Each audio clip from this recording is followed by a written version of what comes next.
You know what I love? Sports. Love sports. Sports. When it comes to Texas A&M. Where are you getting this information?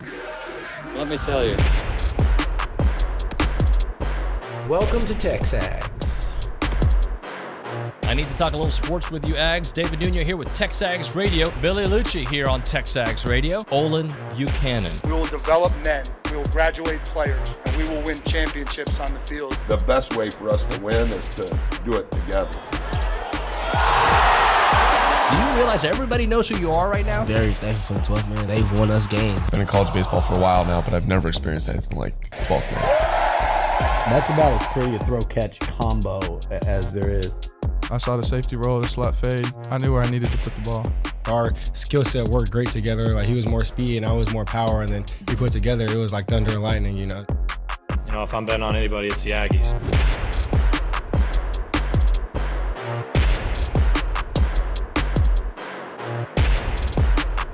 We were about 15 seconds away from Olin Buchanan starting the show. Who's smiling like, yeah, hey, what are we going to do here? Oh, because I wasn't in the studio. I was having a fireside chat with Carson, one of our interns, trying to give them some direction. Little mentoring here on the show, trying to establish a culture like Mike Elko. We were there at practice number 2.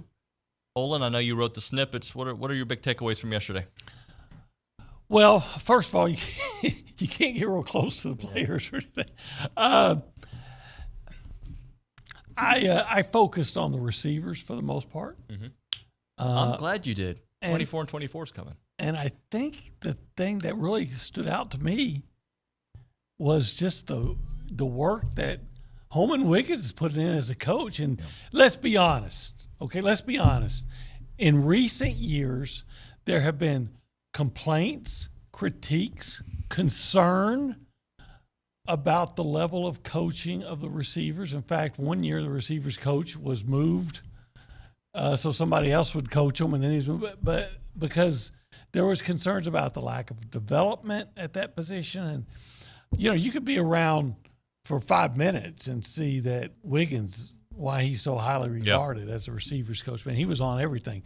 Ball security, making sure you're holding the ball at a certain angle, at a certain place on your chest, holding it high and tight. Things that, you know, I don't think a receiver. Maybe you hear a running backs coach say at that, but the blocking. You might have heard him talk about the ABCD. You know, attack, breakdown, contact, drive, and walking them through exactly what he's looking for. And then the focus on the cuts and no wasted movement. You know, he wanted you to one of those receivers 2 steps and then make the cut. Yep. Just real on hands, detail oriented coaching. I think that kind of stood out to me. Yeah, it stood out to me too. Look, what you said in the beginning of that, I think I hate always going back to the old regime, but it's like that's why we're in the position that we're in. That with elite recruiting, right? We can say that staff was a great recruiting staff. But the development in several key areas was not there, right? And we won't know if this, I mean, we can feel good about it after 2 practices, but we don't know if the development until we see, things happen on the field. I would say this, and was Evan Stewart better as a sophomore than he was as a freshman? Maybe. It wasn't glaring if he was. The only... But there were people who definitely did, like Anias Smith through his time. Anias. Absolutely. But I got an idea that anybody could have developed Anias because Anias develops himself. Bryce Foster, did he get better from freshman year to junior year or sophomore year? No, I thought he was either the same or he took a step back. And injuries played into that, but also the O-line as a group, I don't know if they ever got significantly better. There was a stretch in 21 where they got better. After, it was after the Arkansas game where I think they got beat up quite a bit. They got better. And then obviously they had some pretty good games. In the season that they went 5-7, Devon was incredible, but in the beginning of the year, the O-line struggled. And I still don't know if it was Devon or the line just got a little bit better as the year went on. So I'm saying these things that development, I don't care if you're a 3-star or a 5-star, if you're not developing this talent, right, and you're not developing a team environment, then it does. What are we doing here? Yeah, all that is true. I was focusing on that with the receivers because the previous coach was often criticized because there was a feeling that A, the players didn't develop, and then B, who was going to throw to them? They didn't. Well, they also didn't use many guys, and you say, well, why not? Where's this guy? Yeah. Moose comes to mind. And then when he actually got out there against LSU, he was making some big plays and some other. So anyway, the development has been an issue. I think we can all agree on that. Not for everybody. Some guys did, but let's say they're Torian York developed. Yeah, absolutely. Let's say their batting average wasn't that great. Did Damani get significantly better throughout the years? No. Edge got better. Yeah, Edge, without a doubt. Edge got better. Some of the guys on the defensive line. Did Walter Nolan was good. When he wanted to be. But was he ever great? No. Fidel Diggs was good. I'd say he developed. He was good. He was good. Yeah. Yeah, he was a good player. Wish he was still here. Yeah, but I think do too. they can. I think they can absorb that loss. So to me, it's all about the development and how do you develop players. Well, there's multiple ways, right? It's not just. So one of the things that stood out to me was actual teaching yesterday, and I know this happened before, but this is what I saw yesterday. There was a drill on the defensive line. I think it was Tony Girardetti who was kind of going through the defensive line, some of the teaching where your foot should be, your weight transfer, explosiveness, and also in relation to the guy to your left and to the guy to your right. There was actual teaching going on. I know every coaching staff teaches. Even the bad ones teach, right? But it was apparent to me on day 2, hey, no, we're not doing this drill the way it needs to be done. Think about this little nuance by putting your hand here or moving your leg this way. There was that kind of teaching was happening, and I think that goes along with what we're talking about development, because if you're doing it wrong from the jump, you're going to do it wrong later. Yeah, and here's the deal. We're not going to know how this teaching stuff is, or this change of what appears to be a different approach to coaching. Mm-hmm. We don't know how this is going to, how successful it's going to be till the season starts, until you get well into the season. But I think it's reasonable to say that a lot of the previous position coaches were disappointing in the results they got. And I just feel like I'm seeing a better coaching staff. Yeah, I feel that way too. And I hope 6 months from now, I'm looking back and say, hey, those initial thoughts that I had, I was right. But I without trying to be just really mean to anybody, but just being objective, I would not be surprised if the greatest difference we saw from a coaching standpoint is at receiver. Yeah. By the way, people are probably thinking they're listening to the Car Auto Show. Mm-hmm. We haven't told them what show this is, right? No, this is TexAgs Radio. It is. We are presented by David Gardner's Jewelers. That's right. Sorry. Thank you. Thank you very much. In this awesome. Rollo Insurance Studio. And this hour itself it's the Go Hour presented by CC Creations. Yeah. By the way. It only took me about 4 years to get all this down. By the way, I'm not going to go too deep into it, but let's just say we're being recruited. You and I are being recruited because we're kind of foodies. Yeah. When it comes to certain types of food, barbecue food. I love barbecue. Yeah. We're foodies. And we're being recruited by several barbecue joints across the state of Texas, right? We're going on this world tour.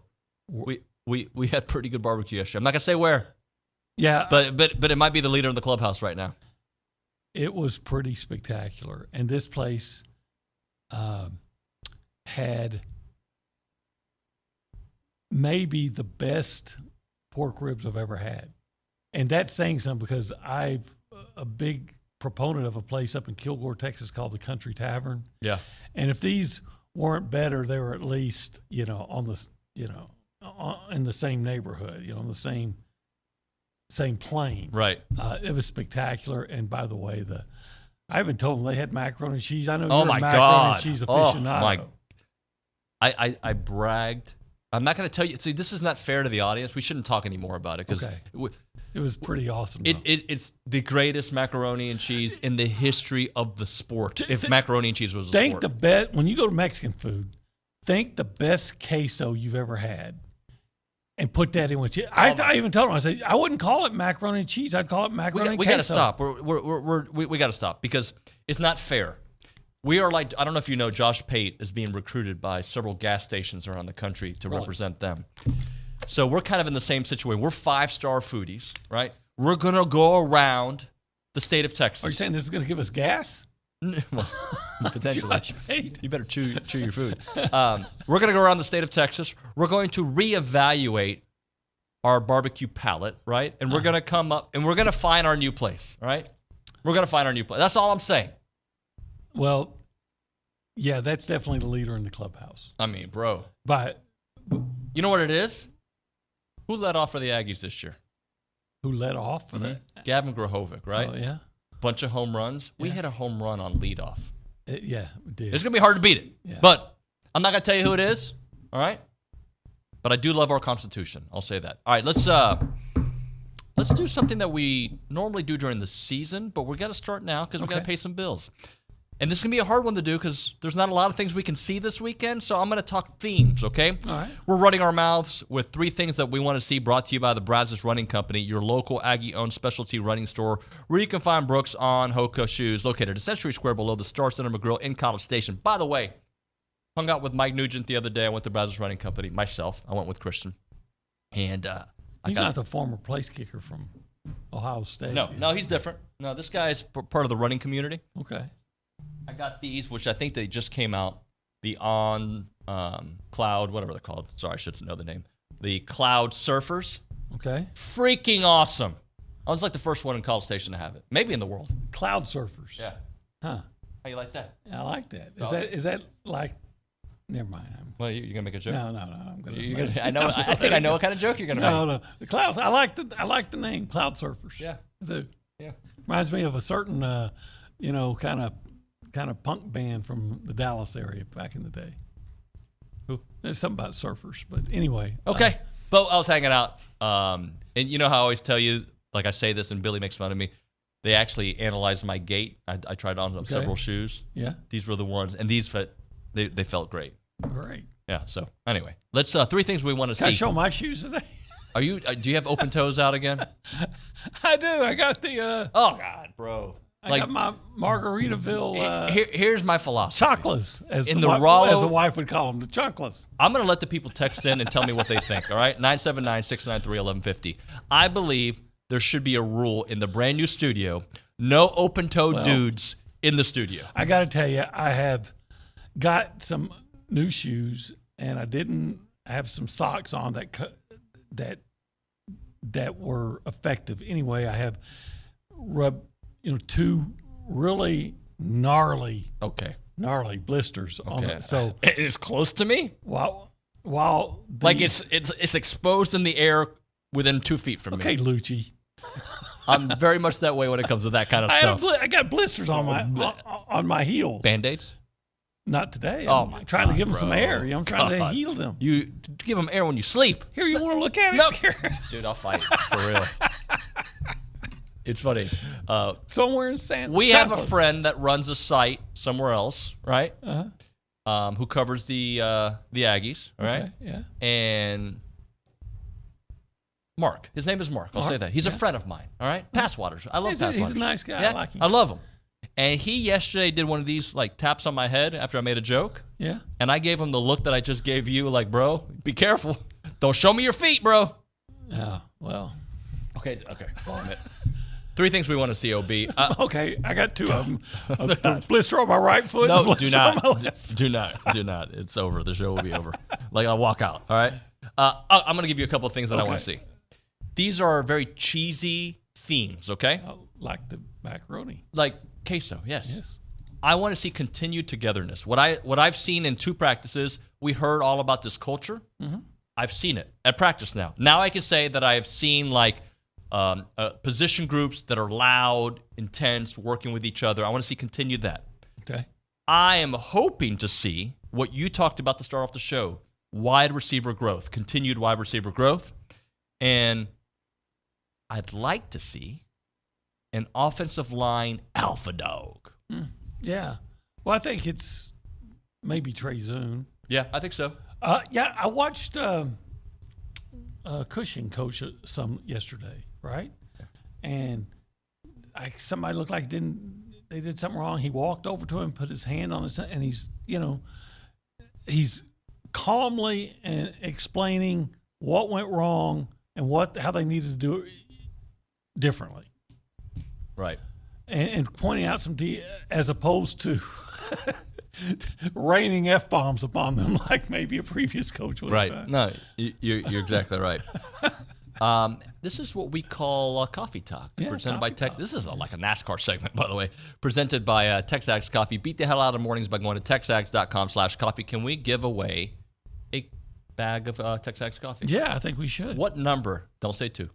Not what number. What would be an apt number today? Today is what, August the 2nd? Today's August the 2nd. Yeah. That would be 10. 8 times 2 is 10? Yeah. 8 plus 2 is 10. 8 plus 2, okay. Times 2 is 16. Yeah.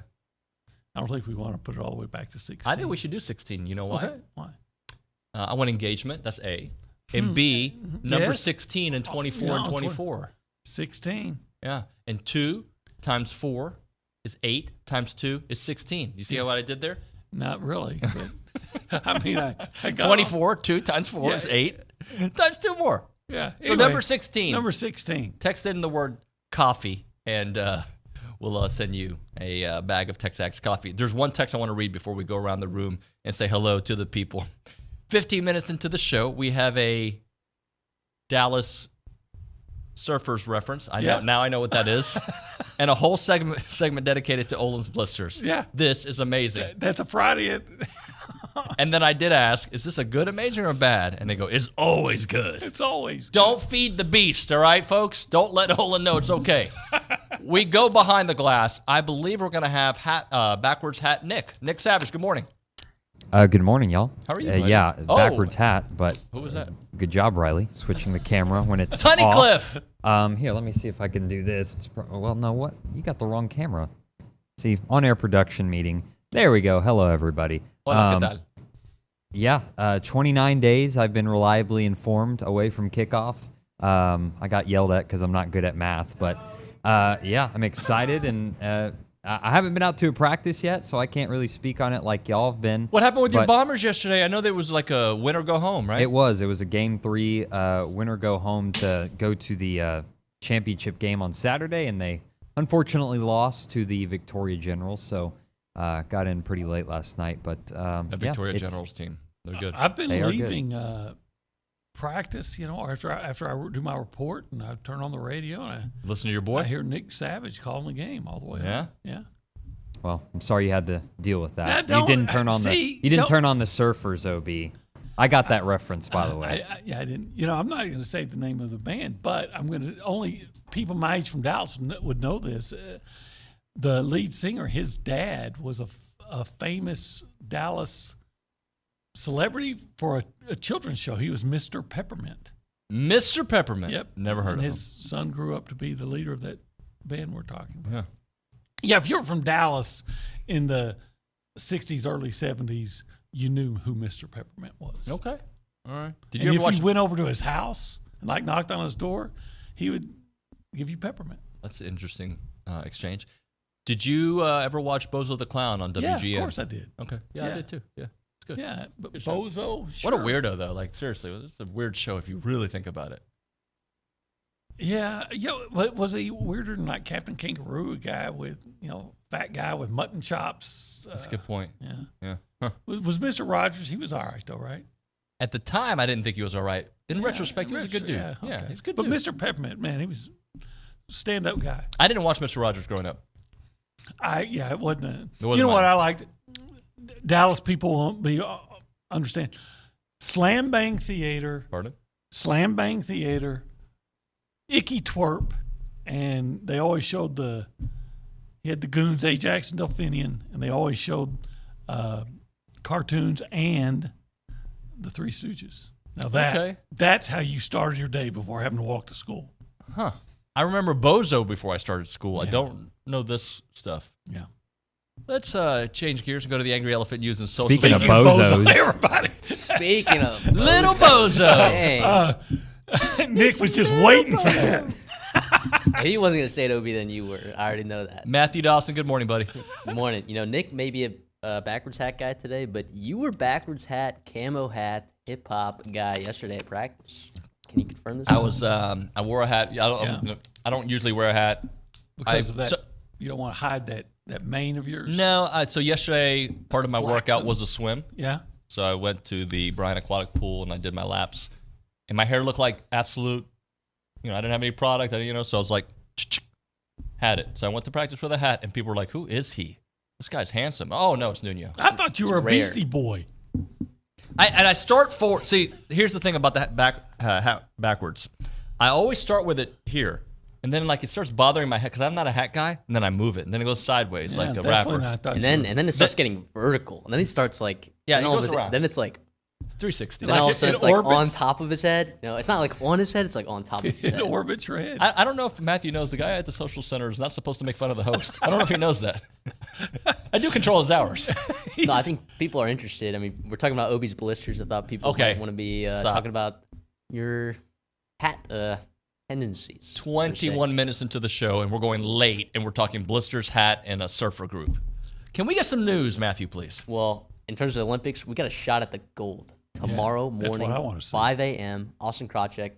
Now, their doubles matchup is actually playing right now. They'll either be playing Fritz and Paul from the United States or playing Ebden and Piers of Australia. Ebden and Piers of Australia are winning right now. So not only do we need the Aggie to win, we also need the Americans to win. So we'd love to see that. We also got 2 track and field members today, Fred Curley, Lamar Diston. Lamar Diston Fred not Curley's qualified. from Hutto, You guys took a picture? Oh, there it is. Oh, gosh. Oh, my gosh. I mean, look at those calves, though. Those calves are looking good, though. Those are looking good. That Holman Wiggins got some big calves. I don't know if you're supposed to answer that, Matthew. Huh? Holman Wiggins. You're welcome. He's got some big calves. You were paying attention? Yeah, you can't not. Yeah. He's like 2 of my calves makes 1 of his. Of course, that doesn't really say a whole lot. I've got some pretty skinny legs. But anyway. This segment is going to go in the annals. Don't. Don't. Matthew, I'm sure we'll check in with you at some point. Thanks for dissing me. Appreciate it. Let's talk a little bit about the Association of Former Students. If your organization or business is looking for an opportunity to engage with Aggies, then you need to check out the Association of Former Students. They bring Aggies of all ages together during awesome events held throughout the year. You've got Aggie Ring Day. You've got All Aggie Hullabaloo, The Gathering. They all welcome tens of thousands of guests, and there are many sponsorship and vendor opportunities available to get your brand in front of those attendees. They offer a wide variety of both digital and in-person options to promote your brand, and these options include title sponsorship naming. You've got on-site presence. You've got activation. You've got recognition in social media posts, and much, much more. There's also advertising opportunities in both the Texas Aggie Magazine and the Aggie News newsletter, which are seen by over 230,000 people. So if your business is ready to engage with Aggies, choose a partner with the organization that's been supporting the Aggie Network for over 140 years. For more information on options available through the association, please email sponsorships@aggienetwork.com.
All right, we're back here on TexAgs Radio, presented by David Gardner's Jewelers. Rollo Insurance Studio, the Go Hour, presented by the Warehouse at CC Creations. Before I get to 24 and 24, some text messages are coming in like, at least tell us what city you were in, guys. Like, people want to know where we went. It was about a 6-hour drive. We were back in time for practice. Is that fair? It was somewhat local. Yet far. Yeah. But close. Far but close. Here's the thing. Far but home, Spider-Man. No place is really far. Far from home. We've gotten so lazy here. Like, I'm talking about myself. My wife and I will say, yeah, we're going to go. You want to go in so-and-so? But that's all the way up in downtown Bryan. Oh, I know. Oh, God. The 14-minute drive. The horror. And when I lived in Nashville and Austin, it's only about a 15-minute drive. Okay, yeah. Yeah, when I was in Sugar Land in Greatwood, like to go to like the center of town of Sugar Land, not even Houston, it was like a 16-minute drive from my house. Right. Oh, no, that's too far. Like, I can't go like to Sugar Land in Sugar Land. Like, how dare you do that? And yet, if you wanted to go someplace in Houston, you wouldn't have thought twice about it. No, you just did it. Yeah. So I've gotten lazy, I'll admit it. Yep. All right, let's do 24 and 24, brought to you by FBS Appliance. They're committed to delivering an exceptional experience. You like this guy? Yeah. From start to finish, you can trust them to provide unparalleled service and support every step of the way because FBS wants to be your trusted appliance store. Visit any of their 8 showrooms across Texas and find them online, factorybuilderstores.com. Olin Buchanan, number 16 is? Yeah, this guy's Jade. He's all day. He's all day, Jade. He's good today, tomorrow, yesterday. I like that. Jade Walker. I like this guy. I like him because, he didn't like come out and make a big splash right away. In fact, those good numbers though. But you know what? You look at those 590 yards receiving. He had his last, I think, 4 of his last 5 games. 4 of his last 5 games, he had at least 80 yards receiving in 4 of those 5. I mean, he's a productive guy, and he's a tough guy. He'll go across the middle. Sometimes last year, to be honest, his he had a few drops, but I think he cleaned that up. And he's just a good player. Can I read you some stats from those last few games? Yeah, It looks like it's 1, 2, 3, 4, 5 games. Last 5 games against Ole Miss, 8 catches, 100 yards. Is that good? Yeah, that's very good. Very good. The next game was the only game that he didn't get the ball much. Mississippi State, 1 catch for 11 yards, but he had a touchdown. After that, ACU, 4 catches, 88 yards. Good? Yeah. The next game, LSU, 4 catches, 80 yards. Yeah. And then the final game, 8 catches, 137 yards. The guy was playing. Look, I mean this with all due respect to All-Day Walker, Jade. If he's your 3rd best receiver, you're in good shape. You're in really good shape. And does he have potential to be one of your top 2 receivers? Absolutely, with those kind of numbers. Again, that's what I really admire about the guy is he never got discouraged. He stayed at it, and then when he was needed, he stepped in, and there's all this weeping and gnashing of teeth. Well, maybe there's not. It's just that's what the national media would tell you about Evan Stewart leaving for Oregon, and yet this guy produced more than Evan Stewart. Yeah. Now, I like Jade Walker. I like him a lot. Yeah, I do too. And again, another comment with all due respect, if the transfers that they picked up, and Cyrus Allen and Jabri Barber, if they are what Jade was last year, that's pretty good. Yeah. Right? And there's a potential that both of those guys are even better. But I guess what I'm saying is if you get that level of production from your transfers or that level of ability, maybe not, you can't have everybody having 600 yards. But can come in and make a significant impact to the team in whatever their role is. I think Jade is one of the receivers that I could see become emerging as a top threat. Okay. And also completely fine with him as your 2nd, 3rd threat. Well, again, I've made the comparison before, and I think you agree with me that he kind of is in the Jamon Osborne kind of mode. I don't know that he's the guy that's consistently going to beat guys deep. He's going to stretch the field. But, man, if I need a if I need somebody who'll go across the middle and make a tough catch and isn't going to be afraid of anybody. In fact, maybe DB might get afraid of him. Yeah. Physical guy.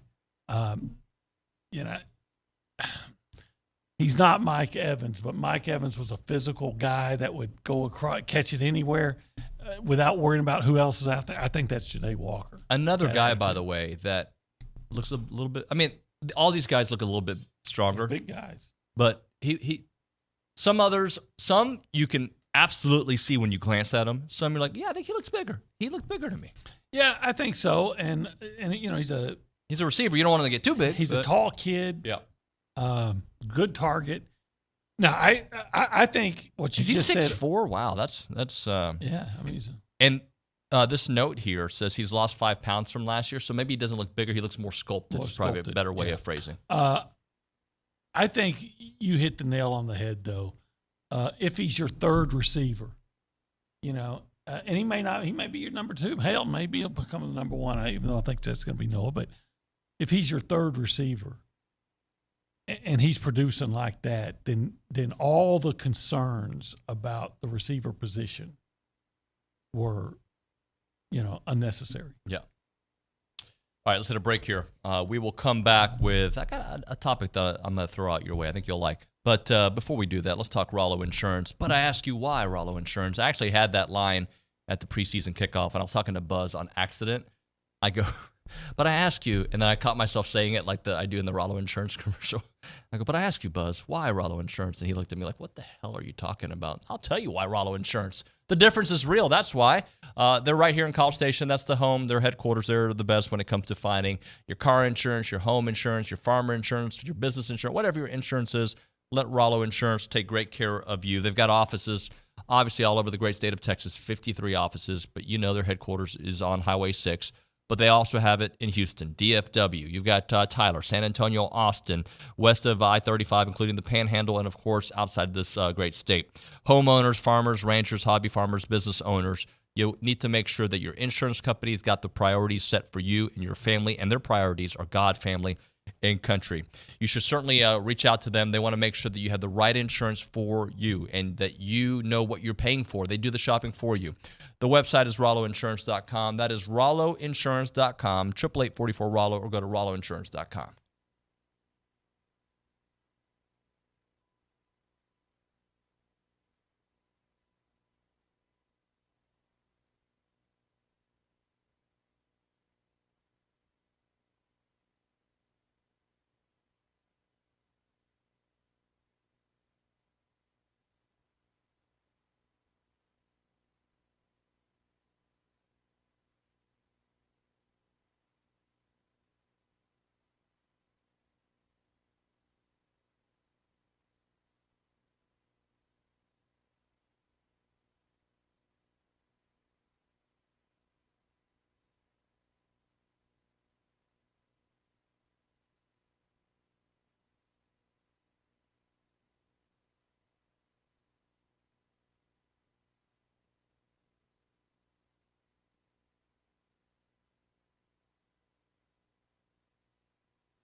Little Roberto Seeger. Yeah. That was a big hit for him from the Heck yeah. Risky Business movie. Even before, though, right? Yeah, but I think that took it to another level. When they put, when Tom Cruise was singing that in his underwear, I think everybody, that became a more well-known song because of that movie. Best songs from movies, because there are movies, and there's, Eye of the Tiger is number one. There's nothing you can compete with Eye of the Tiger, right? Okay. You agree or disagree? Yeah, I like that one. Yeah. But, yeah, like sometimes movie songs probably wouldn't have been great had they just been released on the radio, but when you put them in a movie, they become iconic. I think you're right. Eye of the Tiger is that. You know who sings that? The band. Of course, Survivor. Survivor, very good. Of course, very buddy. Good. I am Mr. Survivor. You are. My kids have never been to a soccer game without listening to Eye of the Tiger before. Well, since on the Rocky thing, would Living in America has been... Living at James Brown. Would that have... Because James Brown, so that would have had some cachet anyway, but would it have been as big if it had not been on that movie? No. And it was because it was in the middle of the Cold War. Yeah. You got Dolph Lundgren, who's a killer, right? I must break you. If he dies, he dies. And then he becomes a sympathetic character in the Creed series, which I liked hating him. But regardless, the Rocky movies, Top Gun. Highway to the Danger Zone, right? Danger Zone. Kenny Loggins? Yeah. Look at this, buddy. Yeah, you're all over it. I am all over 80s movie. The Breakfast Club? Pardon? Oh, yeah. Breakfast Fantastic soundtrack. How do you know that? I've seen The Breakfast Club. Why? And I'm glad you have. Well, didn't they make a remake of it? What? They did. It's called The Lunch Club. Oh, The Lunch Club, yeah. That's the sequel. At a barbecue joint? That's the sequel to The Breakfast Club with really good macaroni and queso. I just think like the closing scene, like the don't you. I'm actually not going to get into it. Don't you forget about me? Finish like the line. that. I think you have simple mind. Simple. Oh, there you go. See? And you know what? I knew that too. Beverly Hills Cop. By the way, this was not the topic I had planned, and I feel like I'm going to just do a different topic, but Beverly Hills Cop, you have the Axel Foley song. You have the every time there's a chase scene, that song, The Neutron Dance. Yeah, I'm doing the Pointer Sisters. Yeah. So, Philadelphia, that was kind of a bring you down. Wow, bro. You just made me depressed. But he won an Oscar for it. Yeah. Died. Yeah. Huh. No, I mean the song won an Oscar. All right. Well, I'm not going to do this topic I had because it needs to be. Why? Because it needs to be be 5 minutes, and we're going to hit a break. So we'll wait for Monday for this particular topic. Oh man, I wish I had to. I wanted to know. So ESPN. Yeah. This is an easy topic that we can just hit and move on. Okay. ESPN, college football's toughest and easiest schedules of 2024. Would you like to hear some of them? I know you know some of them. Well, let's go through some of them, shall we? Yeah, let's do. Toughest overall Power 4 schedule. You know the answer. I'm going to say Florida or Oklahoma. Okay. It is Florida. Okay. Easiest Power 4 schedule. This one caught me by surprise. SMU. SMU, huh? SMU, yeah. Let's see. It says here their only top 25 foe is Florida State at home on September 28th. In fact, 4 of their first 5 games are at home. They end the season at Pittsburgh, Boston College, Virginia, Cal. Only the Virginia game is on the road. I would think if you're in the ACC, you've got a pretty good chance of having a soft schedule. A lot of people are predicting Liberty to be the non-Power 4 school to make it to the playoffs. They have the easiest overall non-Power 4 school. Jamie Chadwell guided Liberty to a Fiesta Bowl berth and unbeaten regular season. The pathway back to another big season doesn't appear over just yet. There are no non-conference games against Power 4 opponents, and the 2 of the Flames' toughest tests are Western Kentucky and Jacksonville State.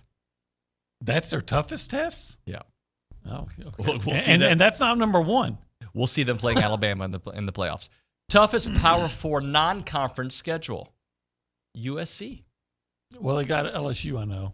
Not only is USC moving to the Big Ten, but the Trojans also have some heavy lifting.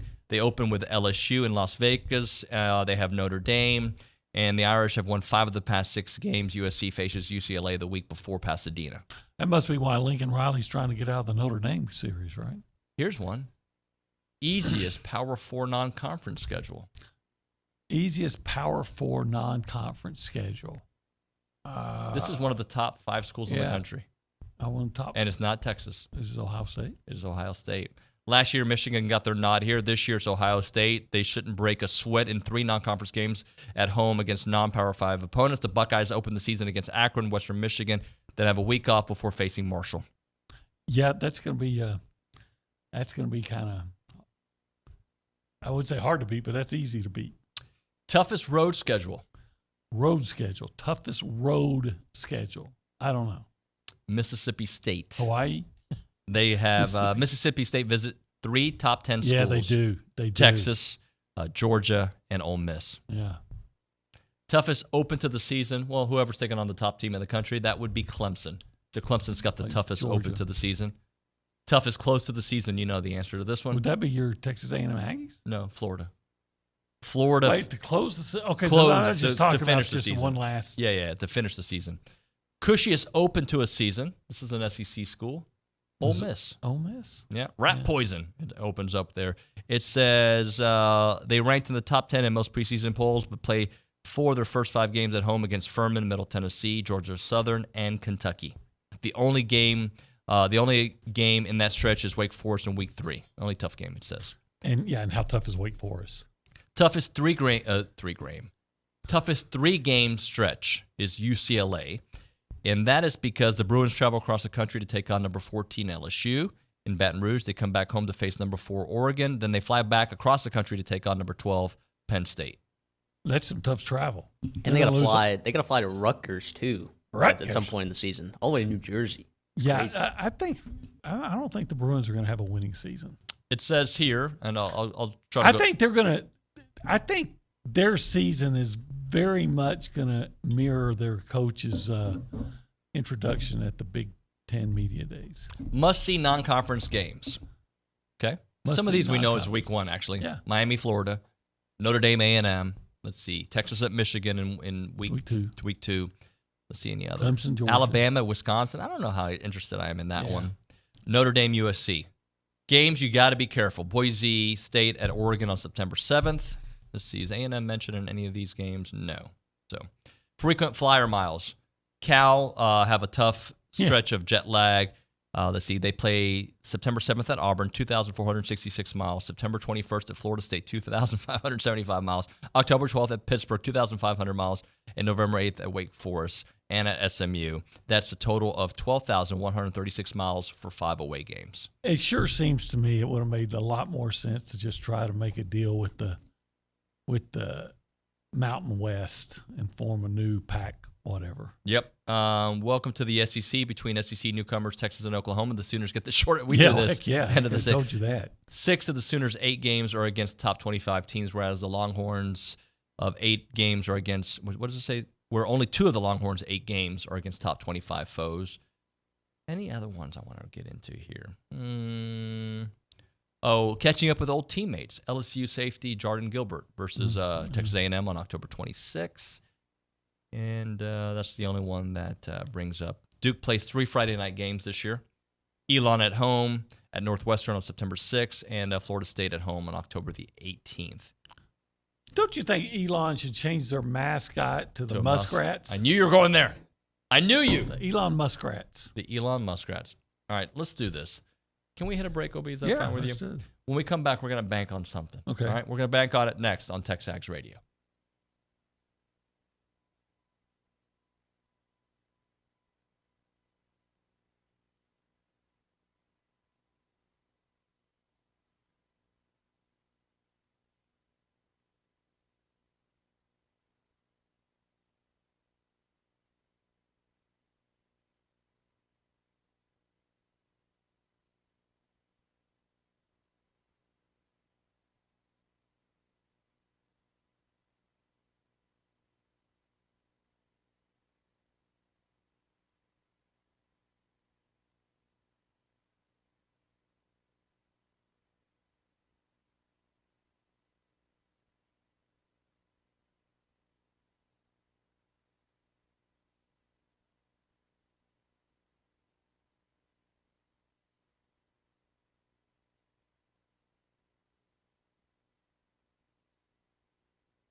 Highway to the danger zone. Yeah.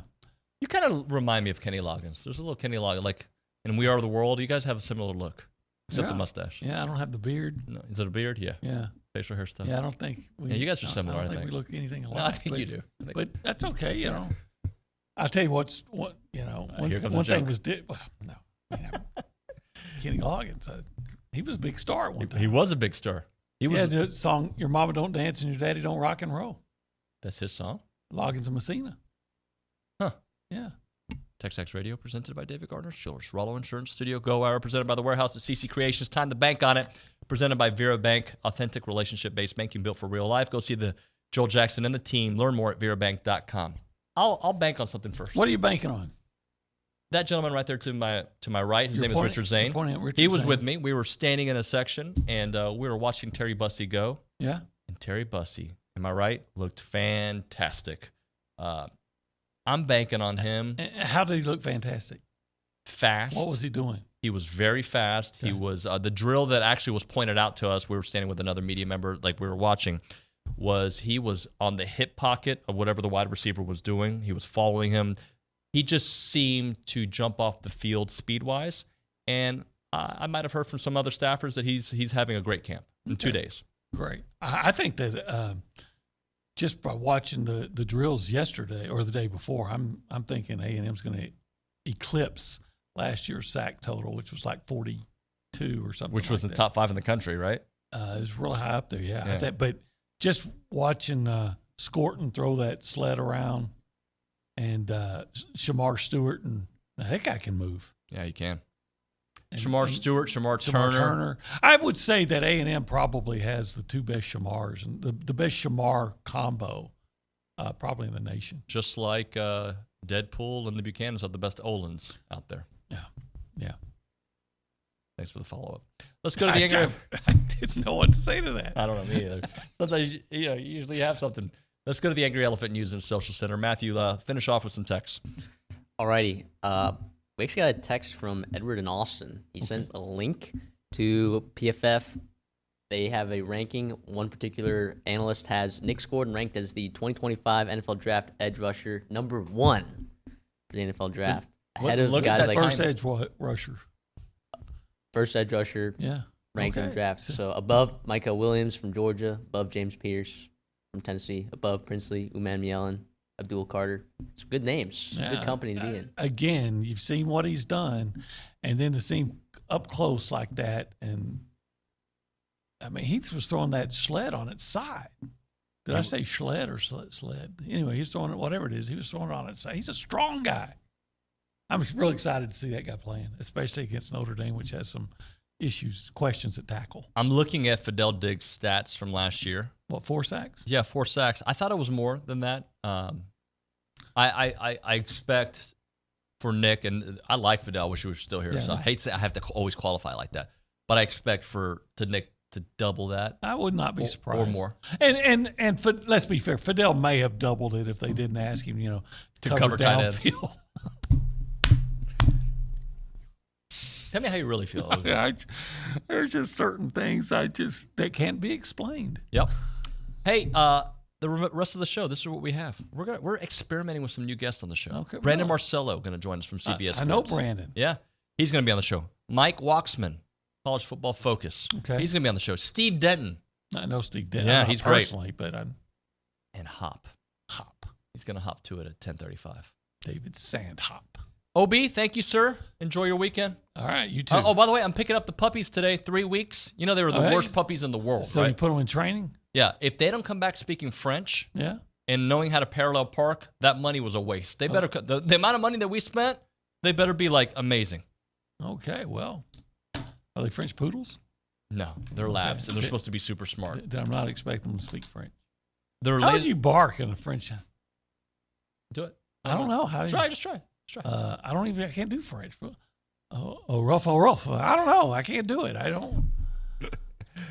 Oh my. We'll come back with Brandon Marcello here on TexAgs Radio.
All right, we're back here on TexAgs Radio, presented by David Gardner's Jewelers, Rollo Insurance Studio. Let's go to the Boss Firearms Hotline. We're joined by Brandon Marcello.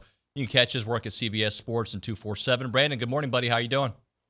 I'm doing well. We're one day closer to actual football, so I'm great. Good, man. So I guess I'll start things off with the obvious question. Just, I saw your top 25. A&M was in there. Just your thoughts on what you think Coach Elko can do in his first year. Well, I just look what he did at Duke. Those first 2 years, but his 2 years there. But to me, what I love about A&M this offseason is that it's just been quiet. You're not hearing any drama behind the scenes like we do with Jimbo, or Jimbo creating drama the way he did when it wasn't needed. But man, Elko's just a worker. His staff is just working to get that thing together. I love every single hire he made. I love the additions he made in the portal after all the mass exodus that he had. His best hire to me was Colin Klein, getting him away from Kansas State. I can't wait to see what they do with Connor there in that offense. But A&M to me is like one of the unknowns nationally, because it has been so quiet. You don't hear anybody pumping each other up or this guy's legit or whatever. You just hear that they're going to work. You talk to people around the program there. They feel like they're going to be pretty good. It's just you got to get all those pieces together and put them on the field. It's just it's one of the more interesting teams nationally that, of course, no one's really talking about, because A&M's not talking about themselves, for once. And it's fascinating to me what these Aggies are going to look like when they hit the field. Now, I know Jimbo made himself a target at times, but I still think, even though he didn't handle it correctly, I still understand where he was coming from with the whole Saban thing, and it was time to make a move, right?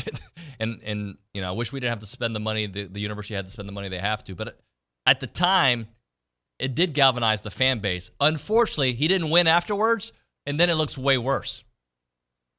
Yeah, in retrospect, you're exactly right. But also, there's the other things he caused drama about, like just him and Han on like even that media days last year being asked about who's calling the plays, who's running the offense. Like just say something. Just say what you want to say.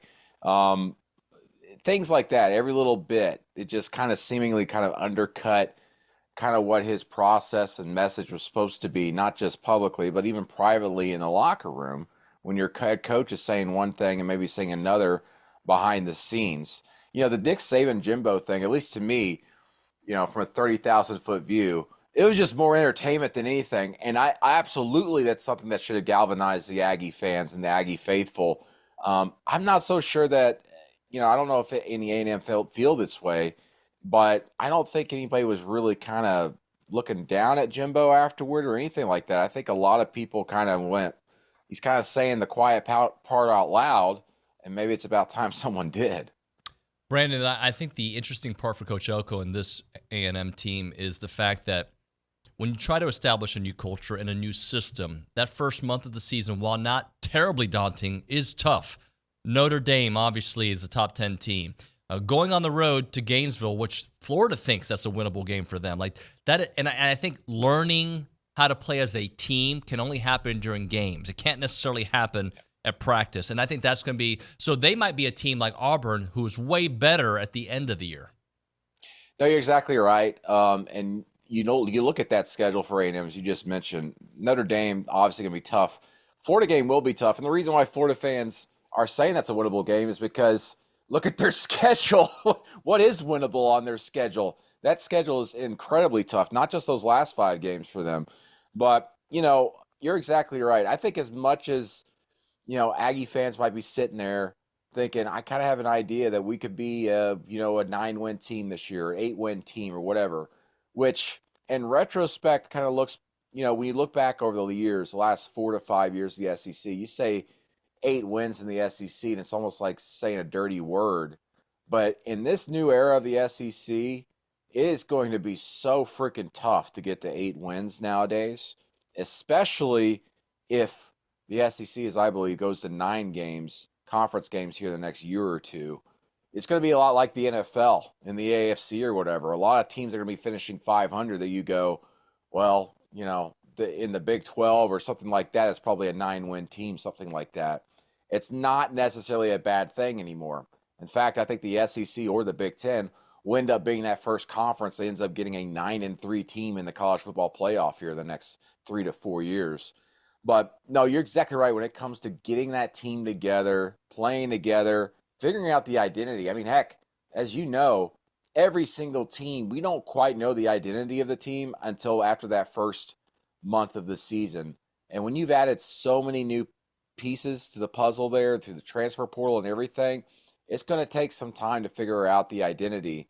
So if I'm an A&M fan, if those games, as you mentioned, Notre Dame, which I think a lot of Aggie fans would say maybe would be a loss. But I'm going to say this.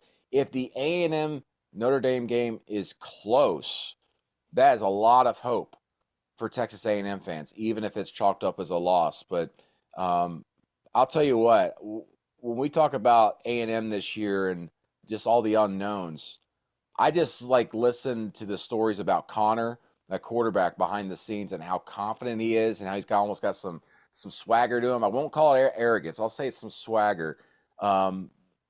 That's a quarterback that you want leading them through this new era. And that's what A&M needs, is someone to kind of galvanize just not the fan base like Jimbo did or whatever, saying things, but that locker room and someone they could really believe in. And I think he's going to have a huge year for them. What if they do beat Notre Dame then? Start up the hype machine, but make sure you temper it a little bit in College Station, because I'm telling you, we're going to, everybody says this is going to be the craziest college football season ever. As I said, in this era, you're having coaches approach games a little bit differently. Everybody's always kind of, I'm not going to go on a big spiel here, but from talking to coaches across the country this offseason, coaches always kind of segment the season into 3 games. And because of the playoff, these teams that feel very good about making the playoff field, like a Notre Dame or a Georgia, for example, some of them, I'm not saying those teams have, but some of them have tweaked their approaches into this season. So we talk about the NBA with the load bearing and all that stuff. Now, at the end of the season, you can see that with some of these teams, but early in the year, you wonder about their preparation for some games. I wonder how the mindset is going to be with the coaches and the players in some of these type of games. I'm not putting it out there that Notre Dame's going to overlook A&M or anything like that, but there's going to be some weird instances of some games where it just kind of looks like I think some teams are going to look very flat this year. And I think it's going to be because of this new approach a lot of coaches are trying to take. They're tweaking their way they've gone about approaching this season. And I'm interested to see how that pops up during the year, because a lot of teams, especially Notre Dame cannot get a first round bye in the playoff this year. Remember that. They got to potentially play 17 games this year.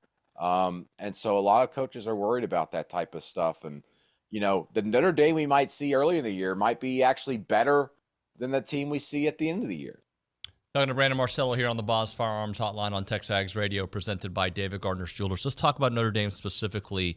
And there's a lot of hype around them for good reason. And when you think about their schedule, A&M, USC, those are the games that kind of pop up. What do you see about Notre Dame that makes them dangerous, and maybe potentially where are they vulnerable? I think they finally got the receivers they need. They've got some really good guys there. They got speed. I think they finally have some game breakers. We talk about consistency at the receiver spot, not dropping passes. Last year, that kind of plagued them a little bit. Very inconsistent receiver at times. I think they've got the guys they need there. Seemingly, they pretty much replaced everybody. Everybody kind of left. And the guys that they wanted gone ended up leaving. And then the guys they wanted to get out of the portal, they brought in. And then they've got some freshmen that they were kind of bringing in, or I should say freshmen, but youngsters that were coming in and coming up through the system. I really like what they've done at receiver. Obviously, I love what they did by hiring Mike Denbrock to come back and lead that offense as the offensive coordinator after his record-setting year there at LSU. They seemingly have everything to be a playoff team this year and be one that could be dangerous. But again, I do worry about Notre Dame when they can't get a first-round bye in the playoff, and there's going to be quite the load. You're going to have – listen, great teams aren't just great. They're also lucky.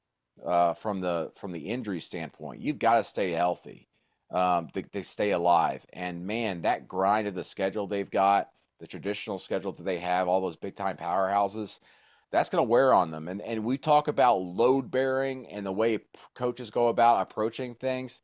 This is a gigantic challenge for Marcus Freeman, but I'm interested to see, like, if we're sitting here at the end of November, or I should say early December, and go, man, what happened to Notre Dame? They were so good back in the 1st of October.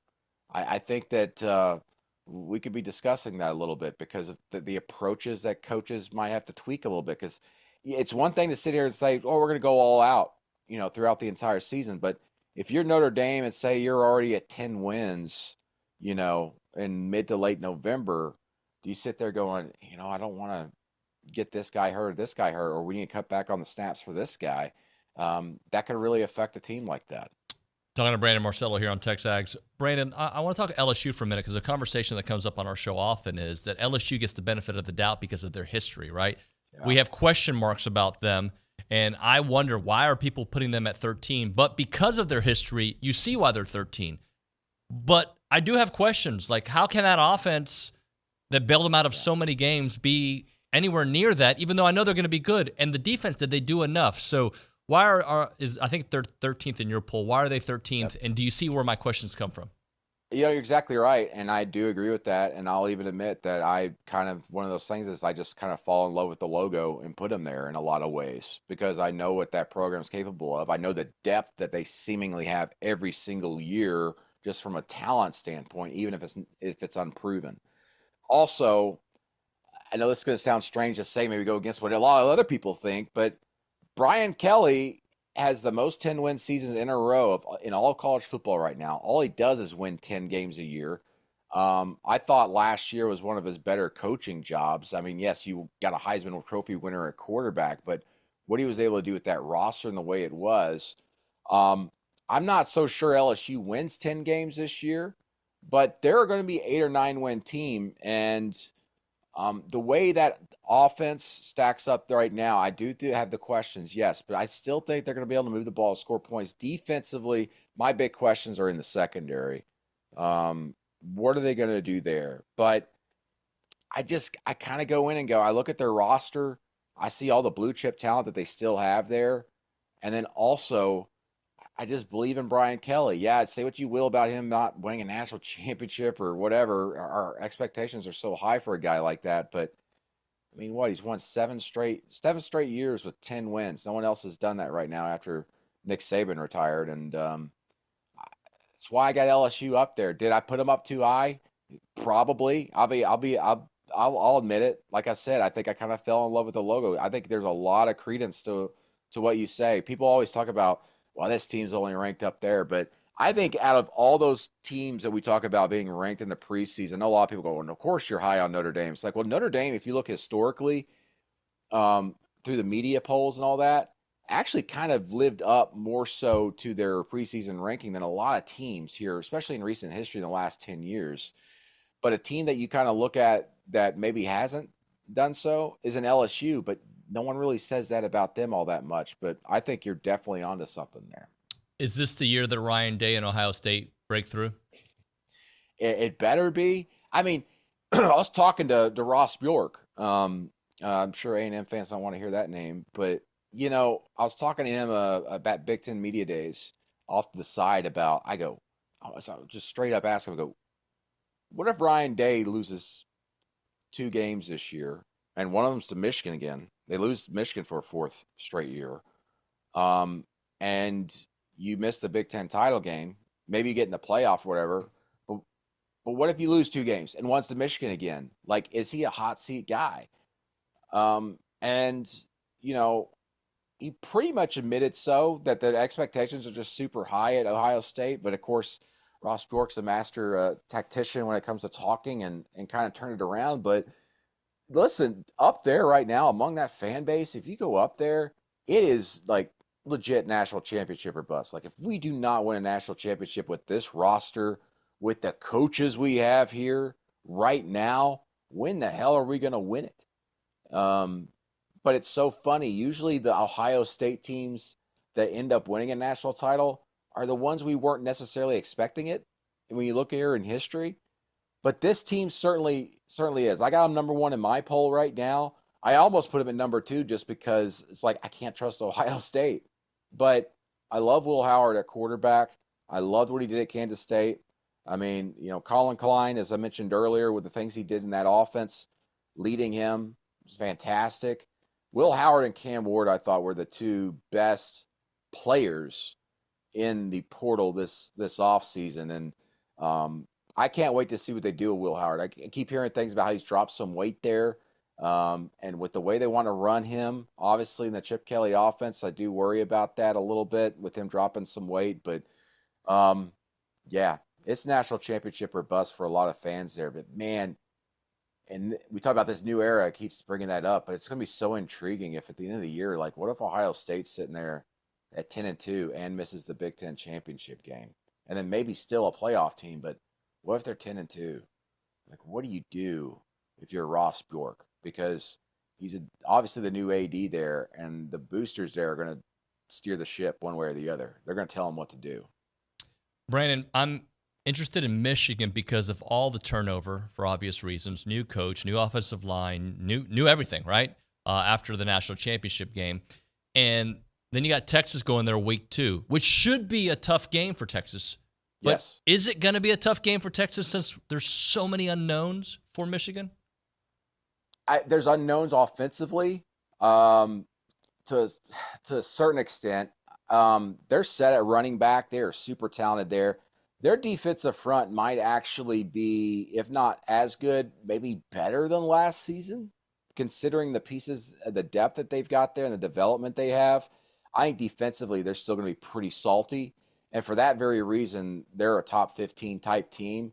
But because of the dynamic play that they could potentially have now at quarterback and at running back, and those other pieces that got to get together, as you mentioned. But I'm really confident in Michigan being able to start off pretty well this year because of that defense, because of what they've got there. But, man, the biggest wild card, of course, is just, Sharon Moore being the head coach now. But more so, I mean, goodness gracious, the reason why they promoted him is because they were looking for the consistency year to year. But they lost the entire staff. They weren't expecting that. That's a huge thing to go through year over year, especially when you've already got that championship pedigree in there and you're going in and you're like, the only familiar face I see is Sharon Moore. That's daunting. But they do have some really good senior leadership, veteran leadership up there.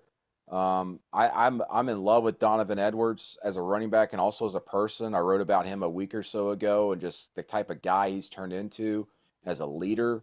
But Michigan's going to be carried by that defense, I think, especially in the early part of that schedule. And listen, Texas-Michigan's one of my, right now when you look at it on paper, it's definitely one of the games of the year because of just what it can mean for both programs. Brandon, I want to ask you about Georgia, but through several different lenses, right? You've got the off-the-field stuff, and it's bad, right?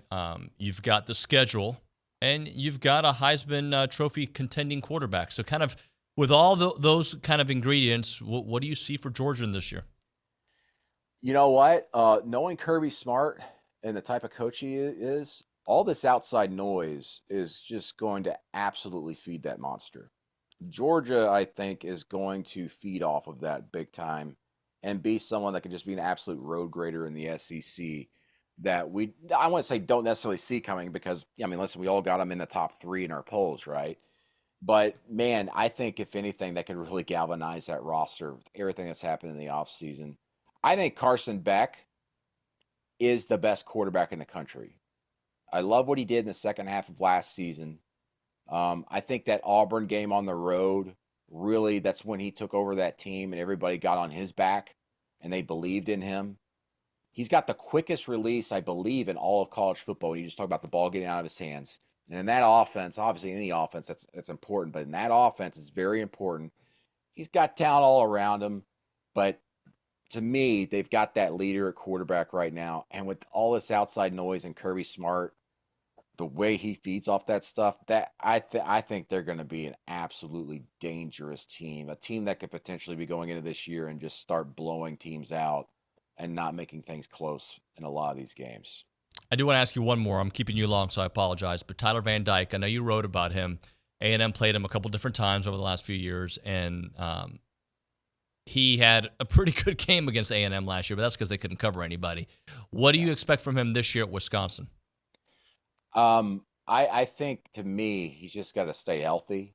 They've had him drop some weight, about 10 pounds. There were some struggles in the spring, I'm told. Not some things that maybe the coaches weren't necessarily going about. And that's why he's such an intriguing thing for Wisconsin, is because at Miami, as we all know, that freshman year, he was just stellar. In that offense under Rhett Lashley at the time, I thought he was sitting there. I was like, all right, if we're going to see Miami back into ACC contention, it's going to be because of him, bringing everybody else along with him. But I think injuries, and then also got to his head a little bit. I think, the joke among a lot of the Miami fans was, if you want to beat Tyler Van Dyke, just throw zone coverage at him because he can't dissect it. But it's not as simple as that, as we all know. He's got a great arm. I think what also gets him in trouble is because he's got that great arm, he tries to fit things in the windows.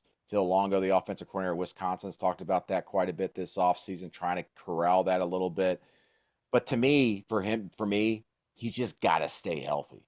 He's got to stay healthy. Last year, he dealt with a weird injury where I believe the muscle was coming off of the fat tissue and the bone beneath his right knee. And they didn't really talk about that in the second half of the season. And that just so happened to coincide when I think he threw like 5 interceptions in a 3-game stretch and then got benched.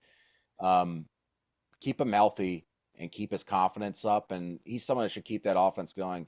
It's just so interesting in Wisconsin that Luke Fickell, a guy who he's about developing talent, has had to lean on 2 transfer quarterbacks in his first 2 years, 2 different ones there. And, he told me last week, that's not something we want to do here at Wisconsin. It's not something I want to do. So this is kind of a stopgap for them this year.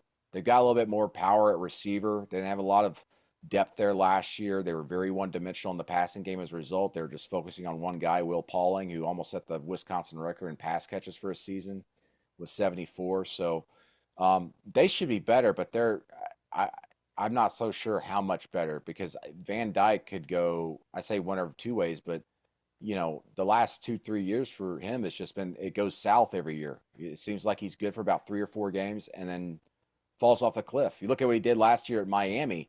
I think he was leading the ACC in pass completion percentage and yardage through the first 4 games of the year, and then just nosedived after that. They can't have that at Wisconsin this year, because they're counting on him to be the one that kind of gets them over the hump. Brandon, I appreciate you, sir, man. Thanks so much for making time. I know we've been trying to do this for a couple of years. It's good to get you on the show. Absolutely. Anytime. Thanks for having me. Take care. Brandon Marcello there on the Boss Firearms Hotline, Aggieland's premier gun and accessory shop. They've got all you need to build your firearm. Check them out at bossfirearms.com. We'll hit a break here. We'll come back with some SEC notes. But before that, let's talk Heritage Films. That is a company that makes documentary films. Their owner is a good friend of mine, Chance McClain. And, I can just guarantee you're gonna be his friend. Like if you work with Chance, it's not like a working relationship. It's like a buddy relationship. It's like a good buddy cop movie, right? You guys are gonna laugh together. You're gonna tell some cool stories, and then even after you do a documentary with Chance, you're gonna be texting him, and he's gonna be texting you, because he feels like you've got to be a genuine storyteller. And to be a genuine storyteller, you've got to have relationships with those that you're telling that story of. And he does that better than anybody I know. He's creative. He's artistic. He's just a great, good old boy that loves this university. And that's why most of his clients seem to be Aggies, because Aggies care about their stories more than others. You can do a documentary film about your mom, your dad, your uncle, a family event, a family business, a family ranch. You could do it for some just cool activities you do with your buddies. If you guys go golfing, you do tailgating together at A&M football games, he can be an eye in the sky and tell that story in a documentary form, 2-hour documentary that can be preserved for forever, right? That's what he does. YourHeritageFilm.com is the website. 713-893-8341. 713-893-8341 is Heritage Films.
Cheerio. TexAgs Radio presented by David Gardner's Jewelers Rollo Insurance Studio. Let's go to the Angry Elephant News and Social Center. Got to get some Olympic updates in before we talk some more college football. Matthew Dawson. We got a medal alert right now. Mixed team archery. Casey Caulfield, class 26. She's competing right now. I'm watching these arrows fly right now. They just started their first set. This is the bronze medal match versus India. So good luck, Team USA. Let's go. Track and field.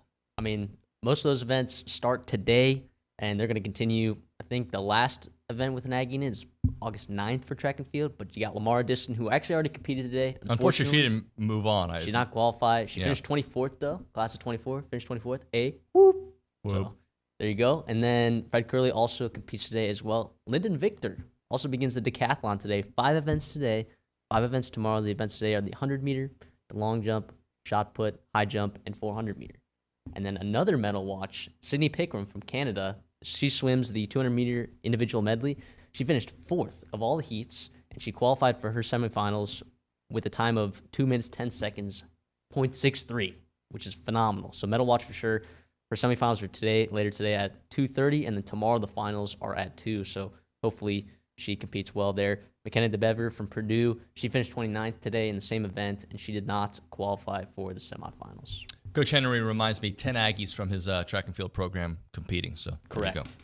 All right, let's hit a break. We'll come back and talk a little more college football. We've been trying some new guests out, try to get different perspectives. Brandon Marcello was great. We'll have Mike Wachsman here on the program here in a few minutes. But before that, let's talk FBS Appliance. You know, they sponsor our 24 and 24. We really do appreciate them. But they also have a great team of experts. We're experts when it comes, we're semi-experts when it comes to college football. They are the real experts when it comes to getting your appliances that make your house a home. They have great brands, they have great people, they have great staff and great installers. That's what they do. They've been around since 1988, and they want to make sure that you know that their trained installers are going to guide you through your purchase, and their sales staff as well, because they want to be your trusted appliance store.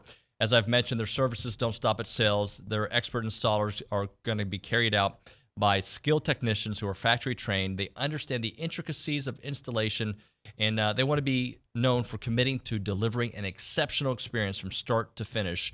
You can trust them to give you unparalleled service every step of the way. They've got 8 showrooms across Texas. You can find them online, factorybuilderstores.com. That is factorybuilderstores.com.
All right, we're back here on TexAgs Radio. We are presented by David Gardner's Jewelers, Rollo Insurance Studio. Our next guest has been a college football beat writer for 30-plus years. He votes on a lot of the awards, and his Twitter handle talks about being a college football hat collector, college sports hat collector, and he's doing it here on the show. So we're getting started on the right foot.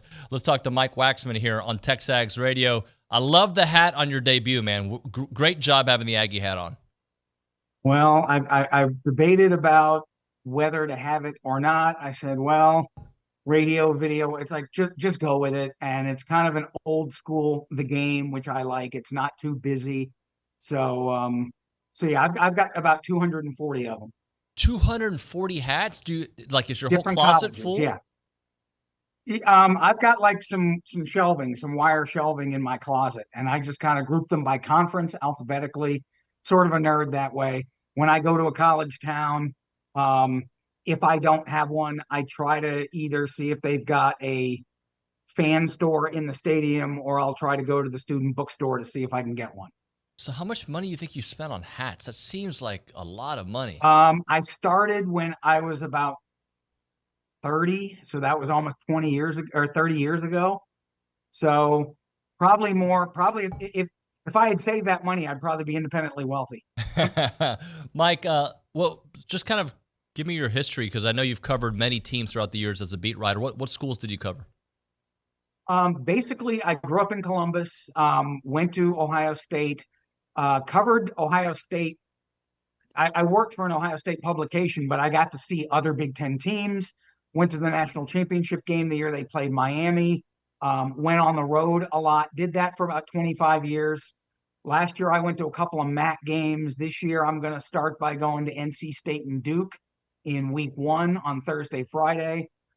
So I actually got out of journalism for a little while, got a 9-to-5 job as we were starting our family.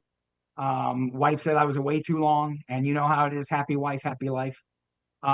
Then as that became a little bit more of a grind, I said, hey, can I try to maybe start to do something with college football again?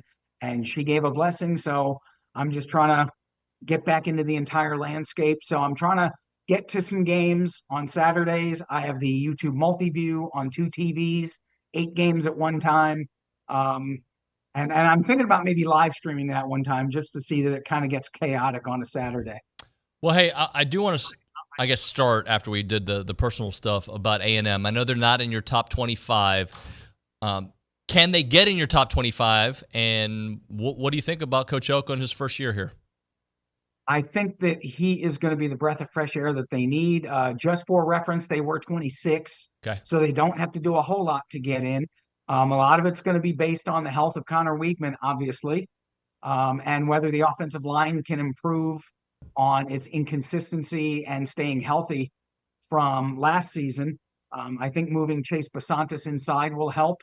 And I think that having Ruben Fothery back and hopefully healthy is a big thing. But Weigman, keeping him upright, Colin Klein being the offensive coordinator, always seems to get the best out of his quarterbacks. He seems to play to their strengths. So if the offense can roll, the defense was one of the better units in the SEC last year.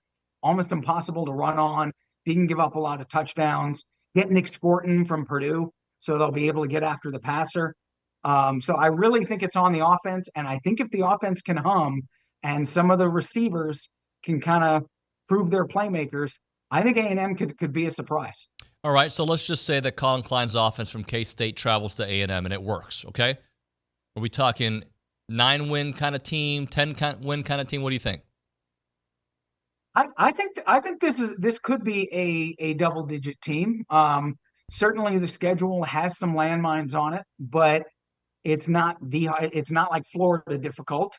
But there are some spots where they're going to have to be kind of on their P's and Q's. I mean, the opener isn't going to be any real cakewalk, but if they won 9, I think that would be a good start. If they won 8, I think it would be a little bit disappointing, although I tend to give coaches in their first year bringing in a new system, I give them a little bit of a pass. But I mean, Elko has been at A&M before. He knows what's expected. He knows the culture. I know he's trying to instill his own. So I don't think 10 wins is out of the question, certainly. And I think that should be a really, really positive season for fans from an expectation standpoint. Mike Wachsman is with us here on the Boss Firearms Hotline. All right, so one more thing on A&M before we move on to some other teams. I know you have this series where you're evaluating new coaching hires. You haven't done Coach Elko yet. If you were to kind of grade him, what do you think?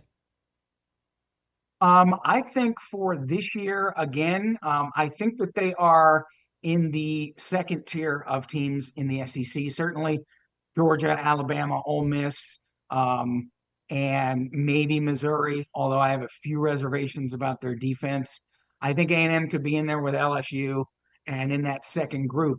I think Elko this year, again, if they win 10, that's great, but I think that he knows the lay of the land. I think he will be bringing in some solid recruits, guys that fit what he wants to do. And I think going forward, this could probably turn out to be, at the very worst, a B+ hire, but I think he could get like an A- type. I think that he can get it to where they're in the first tier, maybe as soon as next season. And I know that if they can be better than Texas, that's kind of the big thing. They would love to kind of rub it in Texas's face. I know that there's no love lost there. If they can get a positive step, win 10 games this year, I think he's going to be off and rolling and be really good for the immediate future. Let's talk about some other teams. Clemson, a team that I don't want to say I'm having a hard time figuring them out, but I feel like Dabo is in this similar Jimbo space, that he's not evolving with the game, and you know what? He's going to die trying, doing it his way. And I kind of hope it works his way, because I like the way he's going about his philosophy, but it just seems like a weird way to approach this new world of college football. Yeah, I mean, some coaches are dug in, and he certainly is one of them. It's like he's got his philosophy.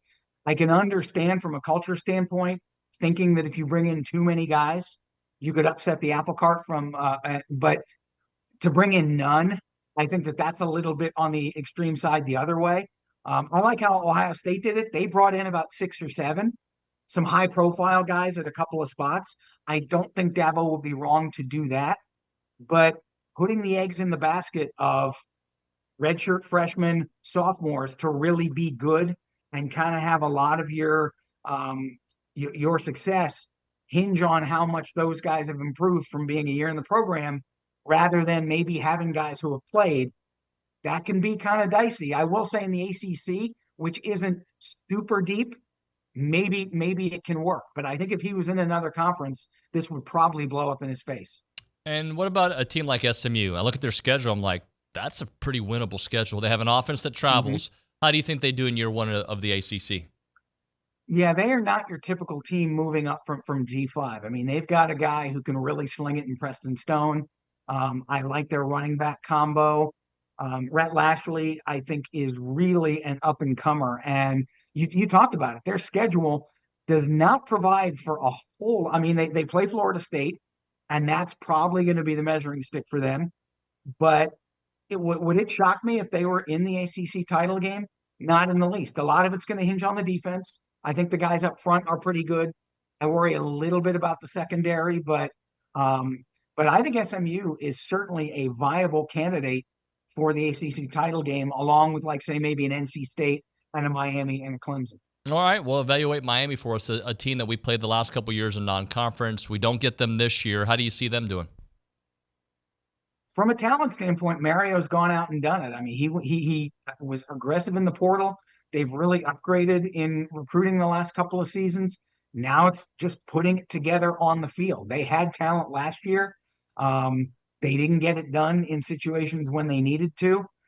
Cam Ward, I think, is going to be a really, really good player. I saw that I think he was picked for ACC preseason player of the year on offense.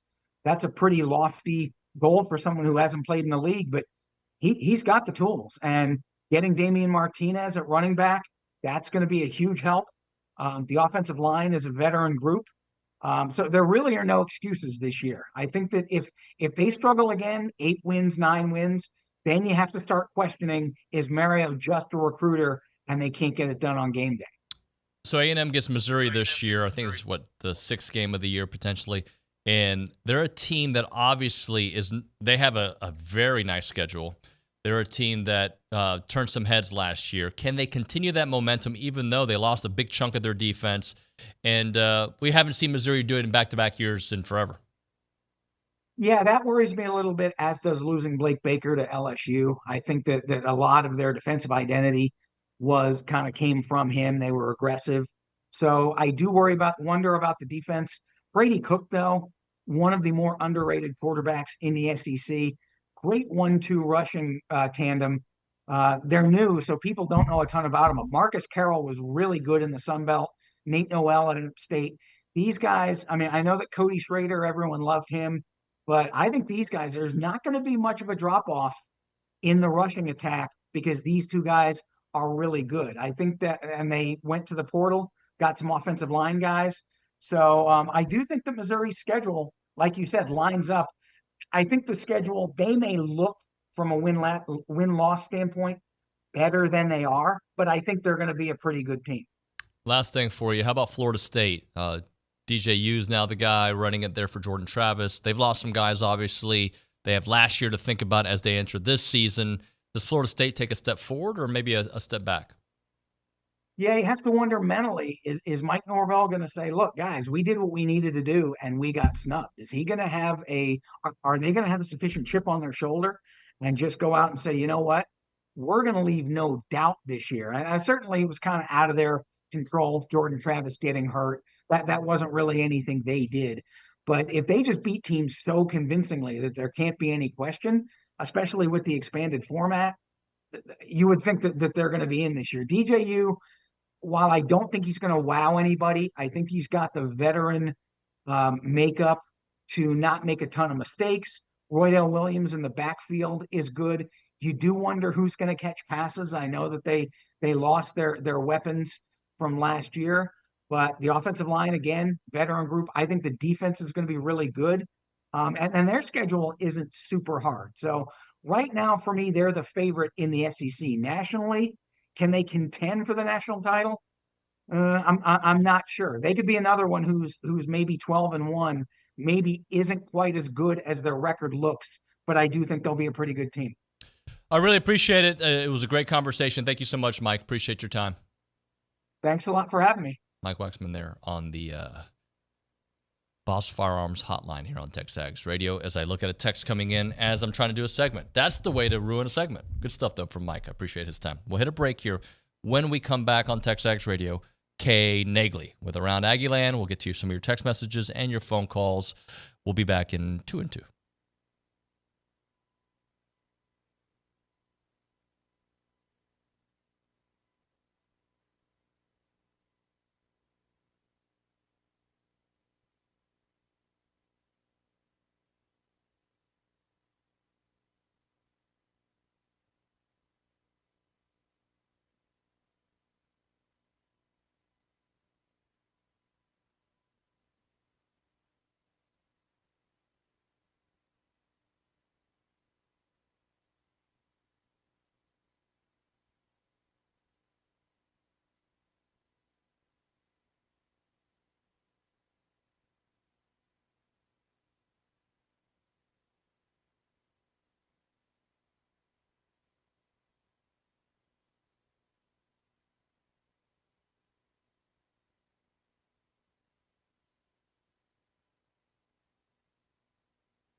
All right, we're back here on TexAgs Radio, presented by David Gardner's Jewelers Auto Insurance Studio. It's time to do Around Aggieland, presented by Normandy State Bank. Normandy State Bank, rock solid banking. The website is normandystatebank.com. And we've got Kay Naegeli. Is this the headphone jack the OB uses? Because, man, is it blaring? It is loud. But you know what? To OB's credit, hold on. Let me see if I can fix it. Is this better? We're working. Yep. Okay. We're okay. to his credit, I think he just deals with it. If it's too loud, he just... I don't think he needs it necessarily that loud. He just doesn't tell me to fix it. I think. Are you hearing okay right now? It's a little so loud. Yeah. I'm shocked by OB's ability to. I feel like this is how deaf I'm going to be once I'm older, but right now I feel like it's still good and it's really coming through clear. Convinced AirPods are going to cost me hearing because I always listen to it super high. I get the alerts like the 7 days. 7 day average, yeah. Yeah. Well, that comes with being gym bros, you know. Gym bros. What's up, yo? By the way, a little Sarge action. Look at this. We're repping the Sarge. How about it? Hey, we got a bronze medal winner. Yes, we do in archery. KZ Kaufhold, class of 2026, and partner Brady Ellison are bringing home a bronze medal in mixed team archery. Congrats to Casey. That's a heck of an honor, especially for a class of 2026. Additionally, just more Olympic news. Austin Krajiek, I know you're about to have head coach Steve Denton on, and his doubles partner Regime Ram will compete for a gold medal. So the Americans defeated the Czech Republic in straight sets to advance to the final. They will play the Australians, who just beat an American pairing. That will be on Saturday. So we'll win a medal either way. We hope it is gold, and we wish all the best. Additionally, more Olympics. Joni Taylor is a part of the staff of the USA women's basketball team as they defeated Belgium 87-74 in the second game of their Olympics. Also, while she was doing that, she reeled in her first addition to the 2025 class. Tell me more. It is Lake Creek High School point guard Cheney Spencer. I saw that social media post, yeah. Yes, she is a 5'9" guard, solid all-around player. She was first team all-district, all-region, and Power 17U honorable mention. Right. Good pickup for Taylor while she's over there in Paris. Look at her still recruiting. And then additionally, swimming. Shane Casas advanced to the 200-meter semifinal and closed out his Olympic debut with a 9th place finish. And then Aviv Barzilay posted a top 20 finish in the 200-meter back prelims, nearing her best time with a final time of 2 minutes, 10 seconds, and 0.71 to finish 18th. We also have more Aggies competing in swim today. I know Matthew talked a little bit about him. Sydney Pickeram will be competing around 2:30 in the swimming 200-meter semifinal, and then track in the mixed 4x4 relay. Bryce Stedman and Shamir Little will be going at around 12:15-ish. Okay. So make sure to tune into those. I have a lot of stuff for you today, actually. Good. Keep it going. We still got time. We got to go. So fall ball obviously started this week. That started Tuesday, and we have been available to go to 2 practices. Fall ball during the summer. Yes. It's still hot, but it's a little less hot now. It's to prepare for the fall. It's fall. August is falling into fall. I like that. We had a lot of honorable mentions. Connor Wigman, Albert Regis, they were all named to preseason watch list. Chase Basantes, Shamar, and Nick Scorton. So check those out on our site. Additionally, if you are not doing anything tonight, Buzz's Bunch is hosting a charity softball game. It will be the players versus the coaches. That is at Davis Diamond tonight.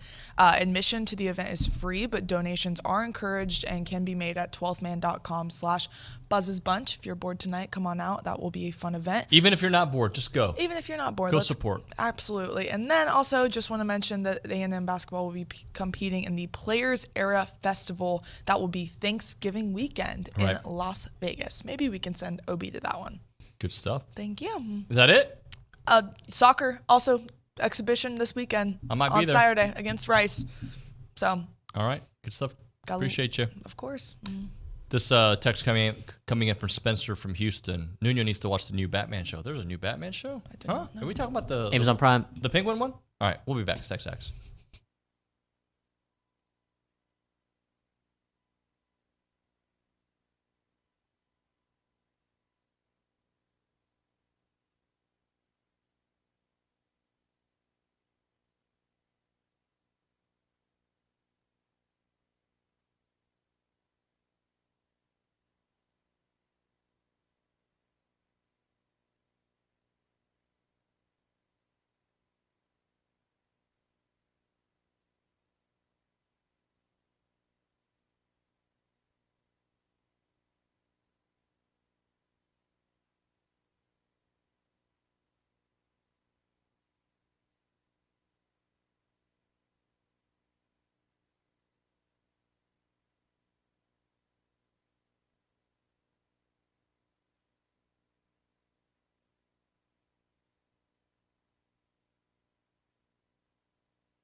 All right, we're back here on TexAgs Radio. We are presented by David Gardner's Jewelers Rollo Insurance Studio. Steve Denton's in studio, and I obviously need to talk some tennis with you. I have to.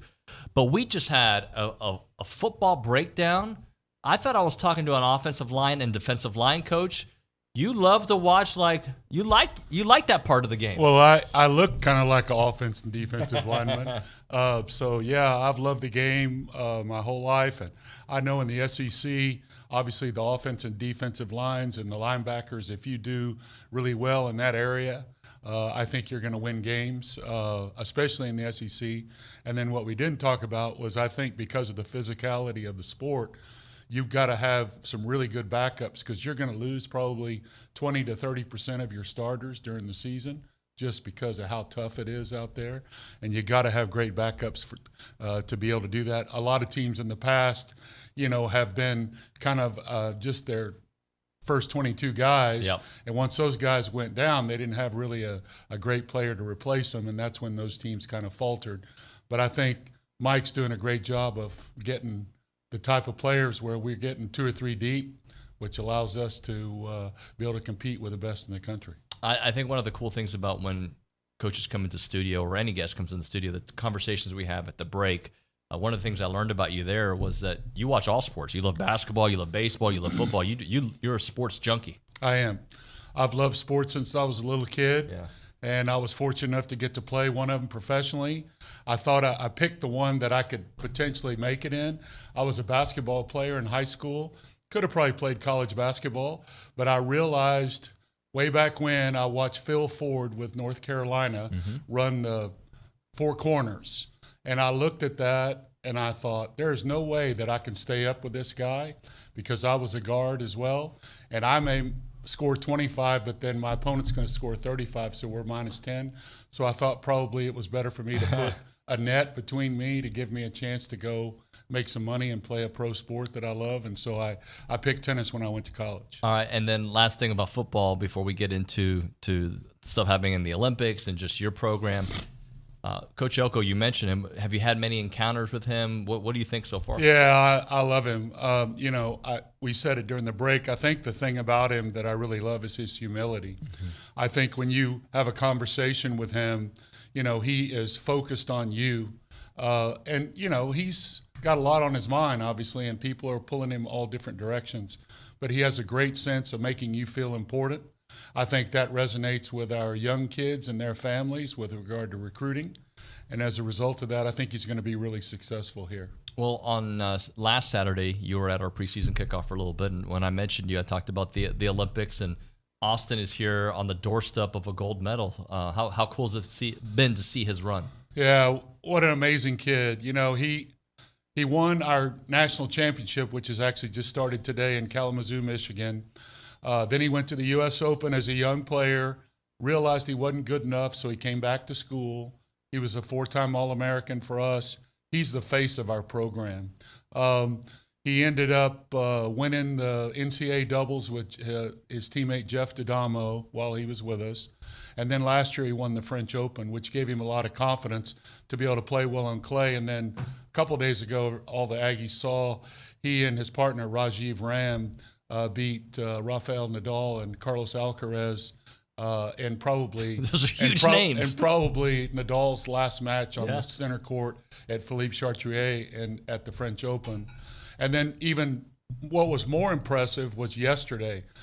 Mike and Bob Bryan, the Bryan brothers, are the most famous historic team in U.S. history, won all kinds of medals, won all kinds of Grand Slams, and they're both there at the Olympics. Bob's the coach, and obviously is also the Davis Cup captain for the United States.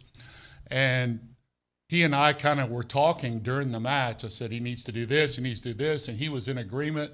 And we kind of talked through the match, and I said to him yesterday, I said, the key for a great player, in my opinion, is after having a signature win, can you back it up the next day? Can you play well again and be hungry?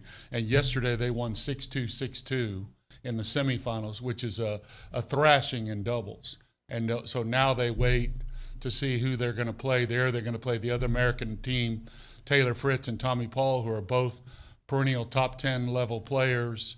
and two really good doubles players from Australia, John Peers, who played at Baylor, and Matthew Ebden, who's got a big game as well, who's a really good doubles player. I think he won one of the Grand Slams last year. So they've got their work cut out for them tomorrow to be a heck of a match. They've won every match in straight sets thus far, so we'll see how they handle the pressure of going for the gold. Sounds to me that you're not surprised by all the success. No, he's a tremendously hard worker, got a lot of humility. I can remember when we were in when he was in college, I talked to him about some specific serves, some specific things in his game that I thought would keep him off the tour. One of them was to be able to hit a wide serve as a lefty on the ad court.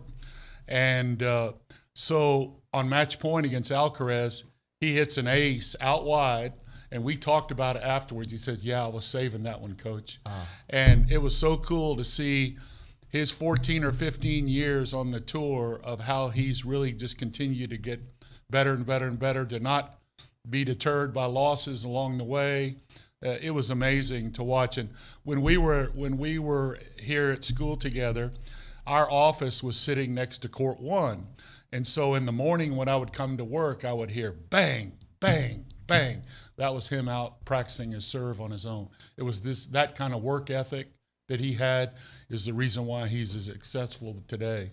I'm glad you say that, because when I talk to my kids about work ethic, I mean, it's not glamorous. It's not everybody can do it, but the greats have a certain thing that they do. Even when they're not great, they still go about their business a certain way, and he seems to be that. Yeah, you have to be able to do it all when nobody's watching, when nobody's there. You're by yourself. You're working, and the stories of players from the past, the Larry Birds who shot thousands and thousands of shots, the Michael Jordans, the greats of every sport have gone out and done something like that on their own when nobody's watching in order to get to the level where they are today.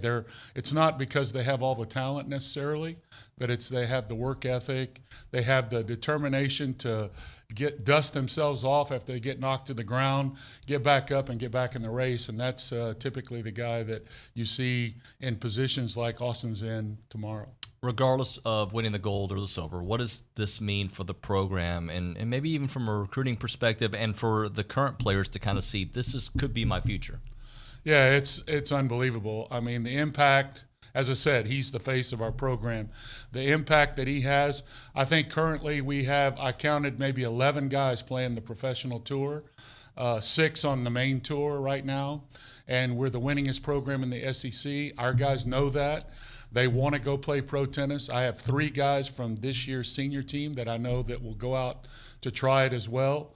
And so him being out in the lead, him seeing success, or them seeing his success will obviously encourage them and really have the message resonate that what we're telling them is the right way to go out and try to do this, to be a professional in a sport. And obviously all of our Aggies and our players, plus all the Aggie fans, are obviously rooting for him to get that gold medal tomorrow. You mentioned that you have 3 that are going to hopefully go pro. Tell me a little bit about them and their journey. Well, Rafael Perot just left this last year. He's going out to play. J.C. Roddick came to us from Central Florida. He was there for a year. The name is familiar with most. His uncle was Andy Roddick's brother, and he's got a really good game. What he needs to do, in my opinion, is just get more solid. He's got a terrific game, but he has to, cut down his unforced errors a bit. If he can do that, if he can remain stable and focused, kind of like an Austin Krajiek, be a tortoise rather than a hare. If he can do that, then he's got a chance. Matt Ross is coming back for his senior year. He had 2 hip surgeries. He loves the game. His attitude has been tremendous. We'll see. I know he wants to go try to play. He's had to face a lot of adversity, which, we'll see if he can overcome to keep going. But his love for the sport and passion for it, I think we've kept the fire lit, even though he's had some difficulties to go through. And then our last, Julio Perego, probably the most talented of the 3, has had a lot of success already this summer. He's our Italian boy from Milan. He's a senior, and he played a lot of tournaments this summer, has had, reasonable success. He's starting to get, probably in the 900 range in the world, and that's the beginning. That's kind of like single A baseball. Then you get to double A and triple A, and then hopefully in the major leagues. And so he's moving in that direction, and I'm excited for him as well. You mentioned Rafael. If I remember correctly, didn't he get injured at the end of the Unfortunately, against before Texas, we right? before we played Texas in the Super Regional, probably the last ball of the last practice, he runs forward. He always goes 110%. He slid and heard something pop kind of in his groin area. And so he was about 50%. We did everything we could to try to get him ready to play. But he was playing the number one player in the country in Elliot Spizzirri, and I wasn't going to put him out there in that kind of setting. So we didn't play him in that match, and obviously that had an impact. They probably would have beaten us anyway, as good as they were. But I sure would have liked to have him out there with a fighting chance. What's the summer like? How busy are you guys? What's going on right now? Well, I've been to Wimbledon. I was at the French earlier. Actually, Kevin went to Kalamazoo today to the National Juniors.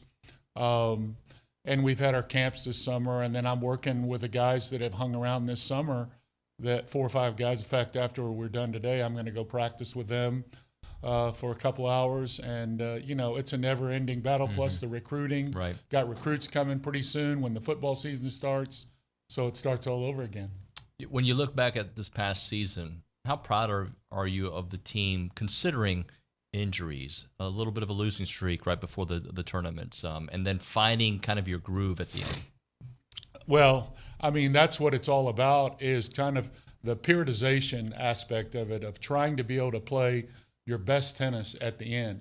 All the lessons that you've learned throughout the season, can you kind of put those together, gain some momentum when the tournament begins, and see if you can make a run? And we made a reasonable run. Round of 16 is good. Super Regional is good. It's not our, it's not been our standard for, the last 12 years as the winningest program in the SEC. But it's a good start. It shows that we can do stuff even though some adversity came our way. We lost a couple of players to injury, as you alluded to, but next man up, and that's why these kids come to A&M, because they want to play in these big-time matches, and they obviously want to try to go play pro tennis. And they see the roadmap because they see all these guys out there that are having reasonable success on the tour. Arthur just played Andrei Rublev last night in Washington, lost a really close match. I talked to him last night, this morning. He got to semifinals last week. He's on a path to be his career high ranking, and I see him doing some good things before the summer's over. He's had some injuries, so all these kids that we're involved with. Val Vachero's won 3 challenger tournaments this year. Jackson Withrow won Atlanta in doubles. All these guys are fighting, right now on the tour, and our guys behind that are here on campus are watching every one of those guys and every step they're taking. Well, talk to me about the future. How you feel about this upcoming year? Well, we lost Ruff off the team. I think it depends on what our recruiting looks like. We've got a couple guys. We signed a kid, Theo Papamalamis. He got to the semis of Wimbledon. Wow. In the juniors. I've tried to talk him in to showing up in January. These kids want to go and play. What 18-year-old wants to go to college when he can go out and travel the world and play tennis? So I get it, but we'll know a little more about the U.S. Open, whether he's going to come or not. Got another guy or two in the wings that are pretty good players as well. So we'll see, what that roster looks like in January. But I'm pleased with the work ethic with the guys that we have, and obviously we've got 4 or 5 starters back from last year's team that should help us, start with some experience, because we've got a really rough road now that we've added Oklahoma and Texas to the SEC schedule. I'm sure it's very difficult for these athletes, but like in other sports, you can show them a roadmap. While, yes, you can play professionally, look at where you can be 3 years from now if you go into our program. Right. Well, I typically give them 3 or 4 things that will kind of keep them off the tour. These are the holes in your game that you have to address over these next few years. Not under pressure. You're not out on the circuit trying to make money, but now we need to address those things right now, because every good coach in the world knows what's going on with players, and in the locker room, you can lose matches because they know how to play you. Well, the more holes you can cover up now in college, while you're not under the pressure, you're still playing very difficult matches along the way, you're working on your game, but if you can cover those holes, then you're more equipped to go out and try to do well on the circuit. Coach Denton, last thing for you. You know, obviously we don't know their opponents just yet. It's going to be the Australian team or the other American team. But what do you think are the keys for Austin and for Rajiv to get that gold medal? Well, first of all, they've done a great job of holding serve. They have lost serve once, I think, in the 3 or 4 matches that they've played. So they need to continue to do that. I think then the second thing will be, depending on who they play, they need to return serve well. One of the things that Austin struggled with a little bit earlier in the season was that he was really struggling with his return. I've watched him this particular tournament. I know Mike Bryan was a great returner. He's there with him. We've talked a little bit. They've made some adjustments with him, and he's returning very well. If they continue to do that, then I think they have a great chance, whoever they play. Obviously, the 2 American guys are better singles players. They're top 10 the level in singles, but you saw how that worked when they play the Spaniards. 2 good singles players do not necessarily translate to 2 good doubles players because our guys kind of dominated them. The other 2 guys are a little different. They're both good doubles players as well. Those matches could be pretty close. Both of them could be, but really it comes down to whoever wins the big points or plays the big points the best when it really matters the most in order to get that gold medal. Coach Denton, thank you so much, sir. Appreciate your time. Thank you. Appreciate you having me on. Talk to you soon. All right, we'll hit a break here. We'll come back with an open segment. You're listening to TexAgs Radio, presented by David Gardner's Jewelers.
And we are back here on TexAgs Radio. We are presented by David Gardner's Jewelers, Rollo Insurance Studios. So a couple days ago, I had poor Nick Savage cut a soundbite that I wanted to run, and we keep pushing it back because, with Olin, he's talking about his open toes and his sores on his foot, and then we get into other topics that kind of gross me out. So I haven't had a chance to let this one kind of hit the airwaves. And what I like about it is, if you listen to, it's about starters, like when Coach Elko wants to name his starters.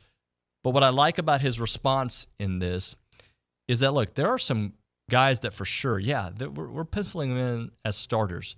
But there's some other areas that you may think you know the starter, but competition is going to dictate what happens there. So I want you to listen to Coach Elko on when he wants to name his starting unit and how he lets things develop.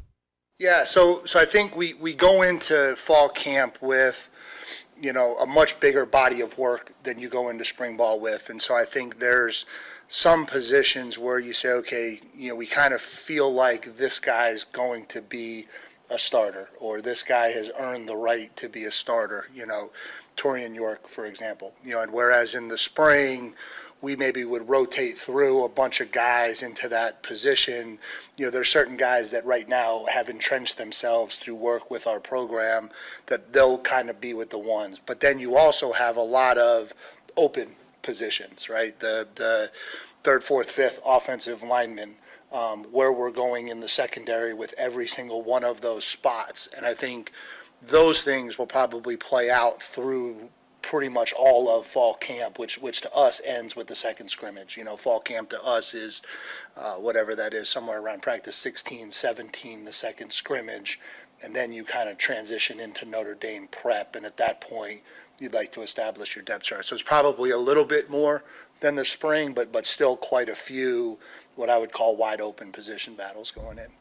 Few wide open position battles. So if it's practice 16 or 17, doing the math here, Nick and Matthew Dawson, we're talking about 2 weeks from tomorrow, ballpark, right? Like from 2 weeks from now, because typically that last scrimmage, I think, is either a Friday or Saturday. That's at least in years past. So in the next 2 weeks, we should have a feeling for starting unit.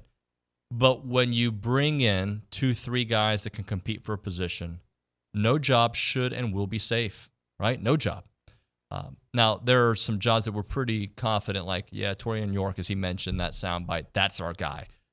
You feel great about quarterback, but hey, by the way, you've got a couple of others right behind Connor Wigman that can go in and do the job immediately. Hopefully you guys saw what Marcello Reed did in the Texas Bowl. You saw what Henderson did. There are real reasons to feel great about that position, even though you feel awesome about your quarterback, who could be a Heisman contender if what he's done in a few games, in 8 games, translates to an entire season. Let's go to the Angry Elephant News and Social Center. Mateo Dustin, what do we have? Well, I don't know if you saw, but the SEC Network announced a special that they're coming out with called Decade of Dominance. It's coming out August 14th. And what talking about the Go Hour? Well, it is the Go Hour is dominant, right? But it's talking about the college football playoffs in the 10 years that it's been around and the dominance that the SEC has had. I just want to go through a couple stats. 12 teams have made an appearance, or 12 times a team from the SEC made an appearance in 10 years. That's pretty good. That's most of any conference. 3 of those, just only 3 different teams though. Alabama makes up a large portion of those. 6 championships, which is the most of any conference. Their overall record in the college football playoffs is 16-6, which is pretty significant. So 6 of the 10 have been an SEC team. Is that what I'm hearing? 6 of the 10 championships have been an SEC team. So hold on, I would have, for some reason, I would have thought it was more than that. So we had obviously Michigan this past year, Ohio State. Who else am I missing? Florida State. Oh no, not Florida State. Clemson. Okay. Clemson twice. Yep. Okay. So, and if you remember, like for Alabama, they've only won 3 because Nick Saban, 1 came in 2009, 2011, and then 2012 of his 6 at Alabama. So those were all before the college football playoffs. And they're the only conference to have 2 teams win it more than once, which is Georgia and Alabama. And they're the only conference to have 3 teams win college football playoffs. So I'm kind of interested to watch that and see what other kind of things that they sort of uncover in that special. Well, and here's the truth. Michigan was great last year, and I actually, if I remember correctly, they were my preseason pick to win it all, and I'm humble bragging here. But I don't think they win if Georgia gets in the playoffs. I think Georgia should have won last year. Do I overrate Georgia, or am I right? Am I right here in this dialogue? Like, see, I don't know, because they were my preseason pick too. Because back when I was in Illinois, sprinkled a little plus 800 Michigan with the Natty, which was awesome. But the reality is, I don't know how healthy Michigan was at the end of the year, but they still got through it. You know, defensively they were really good. It would have been interesting to see, because Alabama's defense really stepped it up against Georgia in that SEC championship, and then they made explosive plays, which was kind of not really Michigan's calling card. You know, in some games, they made some big plays, right? But it would have been interesting trying to see Michigan's offense grind it out against that Georgia defense. Yep. I don't know if they would have been able to do that. Now, Michigan made some explosive plays against Alabama, but I mean, I would say just a handful, right? So it would have been really, really interesting, and one of those what ifs that we'll never know, that maybe can kind of, those what ifs will get solved with the 12-team playoff. Here's the thing I'll say about Michigan last year. They did pass every test that they had to pass, right? Like, it didn't matter who you put in front of them. It doesn't matter the adversity they put themselves in, with the Connor Stallions situation. They won the games that mattered, and they figured out how to do it. That all being said, I don't even know how you fix last year, Matthew, because I think Texas deserved to get in, even though I think Georgia should have been there in front of them. I also think Florida State should have been in front of Texas, although I don't think Florida State was going to win any games in the college football playoffs without Jordan Travis. I just don't. And that's why the expanded playoffs makes you feel better, because it takes away from those mistakes. But there are going to be some blowouts this year, like why are we doing this? But there were blowouts in the championship game many times too over the last 10 years. Yeah, I always thought that 4 was just such a weird number. You had 5 power conferences and 4 spots. I always thought that 6 was a really good number, because you're not convoluting things. You're not like letting teams that maybe lost 2 or 3 games kind of get in there, squeak in there. You're having 5 Power 5 conferences, and then maybe like one other wild card team that's like, okay, like Georgia didn't win the SEC, right? But man, do they actually have a chance to compete for this national championship and beat some of these other teams? So I always thought 6 was a really good number. We'll see how 12 goes. I'm excited because there will be, I guess the emphasis at the end of the bowl season will kind of be exaggerated a little bit, but I just wonder what it's going to do to the other bowl games, right? Like, I thought the Pop-Tarts Bowl was awesome this year, Kansas State, NC State. I thought there were some really, really quality bowl games this year, and I would just hate to see bowl season kind of fizzle away with the expanded college football playoffs.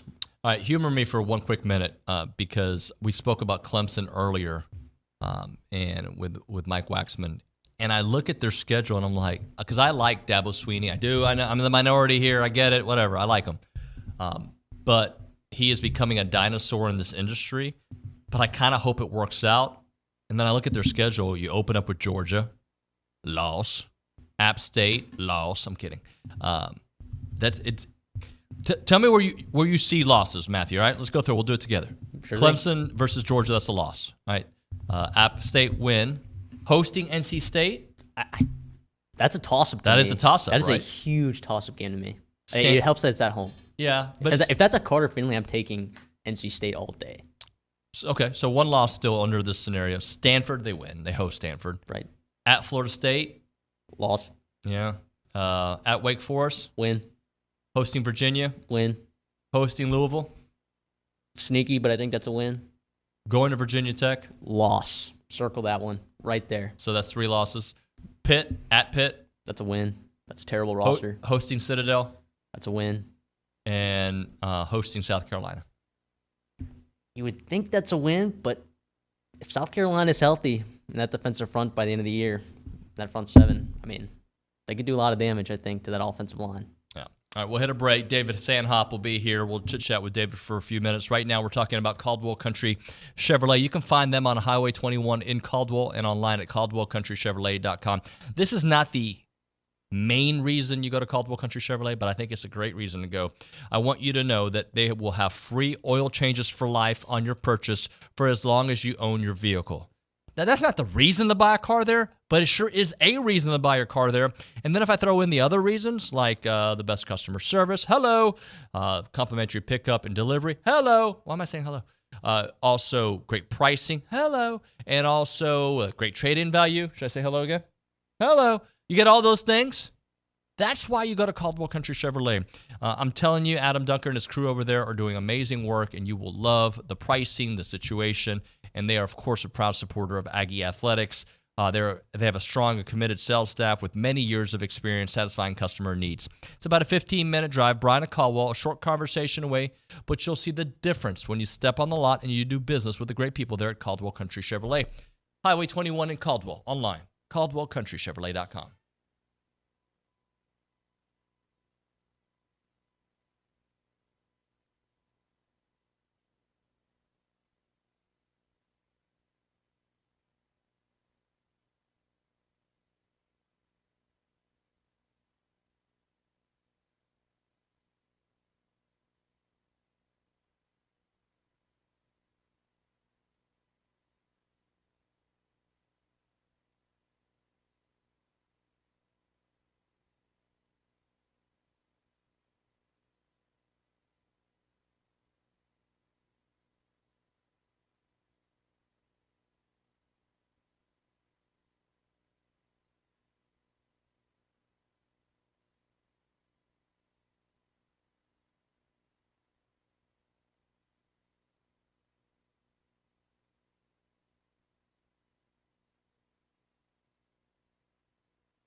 David Gardner's Jewelers, Rollo Insurance Studio. David Sandhop in studio. Hop, how you doing, buddy?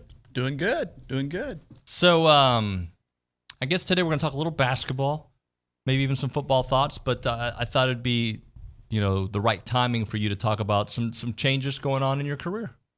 Yeah, well, I'm getting old first. We all are. Every day we're getting older, buddy. But anyway, yeah, I told TexAgs management a few weeks ago I have an opportunity with the university proper, and so I'm going to go. It's a new job opportunity for me, and it was something that is a decision I need to make. And all you young bucks around here, you have one old guy in Olin. You don't need two old grumpy farts running around here. So going to leave it to Olin to carry the torch for us oldies. When do Billy and I join the officially old team? I feel like we're there. Well, I mean, in their eyes, we're definitely there. Well, I'm seeing some gray in that. I got grays. In that day-long beard. Billy certainly has gotten there. There's no question. He's. I think 50 is the number, right? Yeah, 50. Yeah. But man, I'm not going to tell you I'm getting up on 60, so we'll just leave it at that. Yeah, 50. Well, are you excited about this change? Obviously, I know you love this community, but just professionally. Yeah, it does some things, not to get bored too many people, but before my stint with websites and TexAgs and WebSiter and everything else, I did work for the university system, working with NASA Johnson Space Center on commercializing the technologies they develop for things, and you try to find out, can you find somebody to use it in the real world? Well, basically, I'll be doing the same thing, but for the university. Right. So whenever professors, they have to submit their invention disclosures to the university because they are employees, and then we'll go through those and decide which ones could be home runs, which ones are 5 stars, and then go off and really market those and try to find a home for them. Well, I've told you this privately, but I'll say it on the air. I always look forward to your snippets at practice because you'll see the same thing I saw, and you'll remember, and I won't. And then I read your stuff like, God, his memory. And I know you have a method to your madness, but like, I try to do the same thing, Hop. It doesn't work the way you're really good at those snippets and providing a picture with words of what we see. Well, I appreciate that. I can promise you it's not my memory because my memory is just about shot. But doing this for 20 years or whatever, you do have a process. Obviously, I use camera and video a lot. Right. Not just to get nice photos, but to actually snip something and say, remember that. And so then after practice, I'll go through all the photos and go, oh, yeah, that's what happened. Now I remember, and I'll write it all down. So it's just over time, you kind of learn how to do stuff like that. Well, in the last few minutes we have, I do want to talk some basketball with you because I know it's a passion of yours. We had Buzz on stage here last week at preseason kickoff. It's kind of like football. And what I mean by that is those years that I go into football being so optimistic, I sometimes am let down, as we all have been as Aggies, right?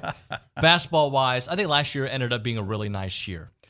But the optimism I had entering the season certainly didn't feel like it was matched during the season. And then it ended up being a great year. Do you have the same kind of optimism this year that you had last year? I think so. I think everything has to put in the caveat of the context of, there is a trend for this program under Buzz Williams that they go through rough stretches and rough patches. And those rough patches really cost them at the end of the year. Even when they make the tournament, they're a 7 or 8 or 9 seed, and you're playing U of H in the second round. Right. So I think the key is can they get to be a 3 or 4 seed to where they can reasonably get to that second weekend, and then who knows from there. But yeah, I think this team on paper certainly is going to be better. And the reason why I say that is, number one, you've got almost every veteran coming back who contributed last year with the exception of Boots Radford. And then you add in the front court Pharrell Payne, who's a 6'9", 6'10" center out of Minnesota, 10 points, 6+ rebounds. We'll take that. You'll take that any day of the week. But his physical presence, and he has very long arms, which everybody will love that. They know that I'm obsessed with arm length. But yeah, he gives you a rim protection, and you put in that with Anderson Garcia's rebounds. And when I was doing research for the off-season basketball article series that I just recently completed, Anderson Garcia not only was good, he was dominant. Offensive rebounding, he led the nation, not just by a little bit, not by a tenth of a rebound, by 2 or 3 rebounds a game. Yeah. Just absolutely dominant. So you take that front court, then Henry Coleman's back for a fourth year. He's 25 years old. And then you put in the back court. Obviously, you have Wade Money, Wade 4. And then they add the Zarek Phelps from SMU. Yeah. Another senior.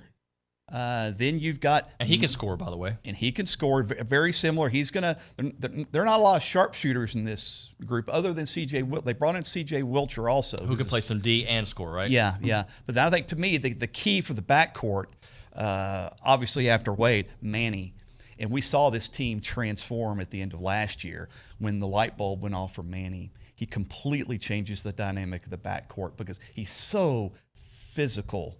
And when he has the ball in his hands and he's driving, he's almost impossible to stop. And if he takes that step that I think we've been waiting for, been waiting for. He was a 5-star coming out. Then yes, this team could be special. So you have the talent at the positions you need, and they're all 3rd and 4th year, 5th year players. So the veteran leadership is there, the talent is there. On paper, it looks like it's going to be a big season. I think most preseason polls anywhere from 12 to about 17 or 18. So people nationally are recognizing A&M.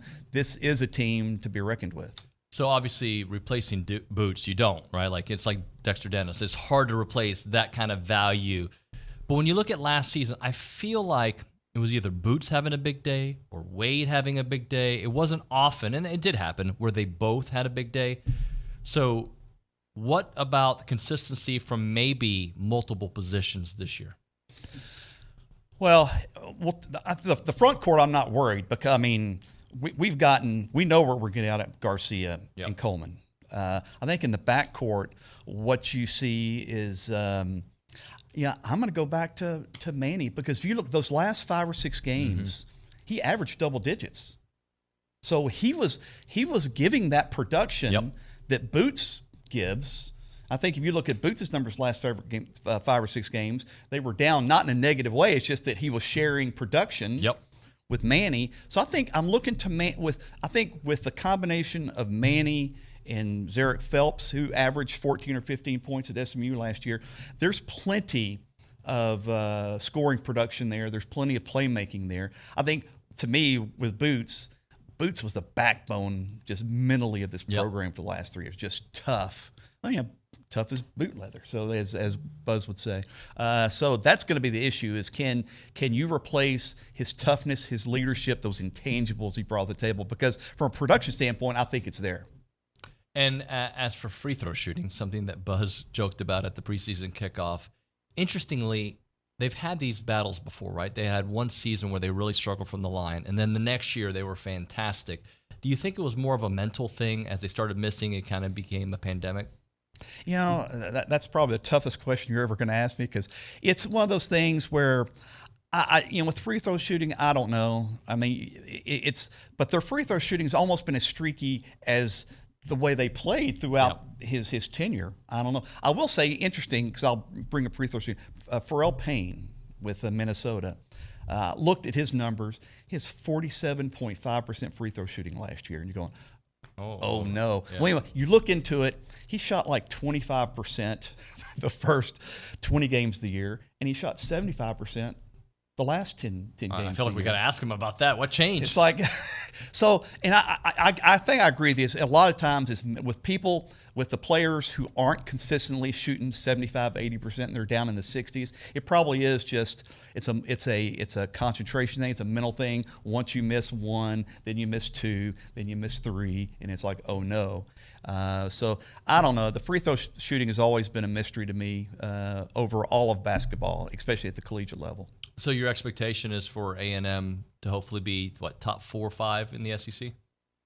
I think so. It's going to be a tough league, but yeah, I think with the addition of Texas, and I really haven't researched Texas or OU that much recently, but yeah, I think Alabama's reloaded. I think the key is going to be, and where the opportunity is, what happens to Kentucky in this transition, and then what happens to Arkansas. Yeah. So, but yeah, I think they're going to be in the top. I would expect them to be in the top 3 or 4.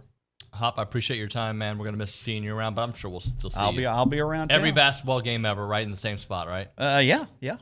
Cool. All right. Thank you very much, Dave. Thank you. I appreciate you, sir. All right. Let's talk about a new sponsor, Duck Camp. Their gear is made for people that live for moments out there where there are fish to catch, birds to hunt, and time to kill, football to watch as well. As you guys know, ask Kay Naegeli, I'm a big-time fisherman now, right? And about to be a hunter. I hope that happens here soon. They got all the gear for you. There are tons of Aggies out there looking forward to opening day of hunting season, the kickoff to Aggie football. And if you got, go to Duck Camp, you're going to find out a lot of cool options out there. Opening day to game day, they got you covered. They got another option, cow field to dove field. They've got you covered. They have gear that's been tested from the backcountry of Alaska to dove fields to Texas. And also they want to keep you cool and comfortable for those scorcher game days. And some of their items feature sun protection shirts and their iconic game series hats feel like timeless pieces. At Duck Camp, they believe that you can't just sit around and wait for adventure to come to you. You have to get out there and stay out there and make the most of every second. Check out the website, duckcamp.com. That is duckcamp.com. Go check it out.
Time to end the day with Double Days. Caller number 12 at 979-693-1150.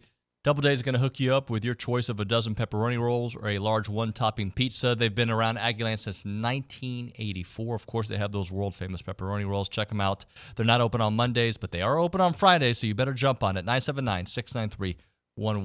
TexAgs Radio, presented by David Gardner's Jewelers, Rollo Insurance Studio. By the way, I do want to talk about David Gardner's Jewelers right now. They are going to be sponsoring an event called Wheels, Watches, and Whiskey on August the 17th at the Stella Hotel. They're going to have tutor watches with them. Should be a fun event, and the time is now to join them. So make sure that you check it out. It'll be a fun event there on August the 17th, presented by the Gentleman Racer.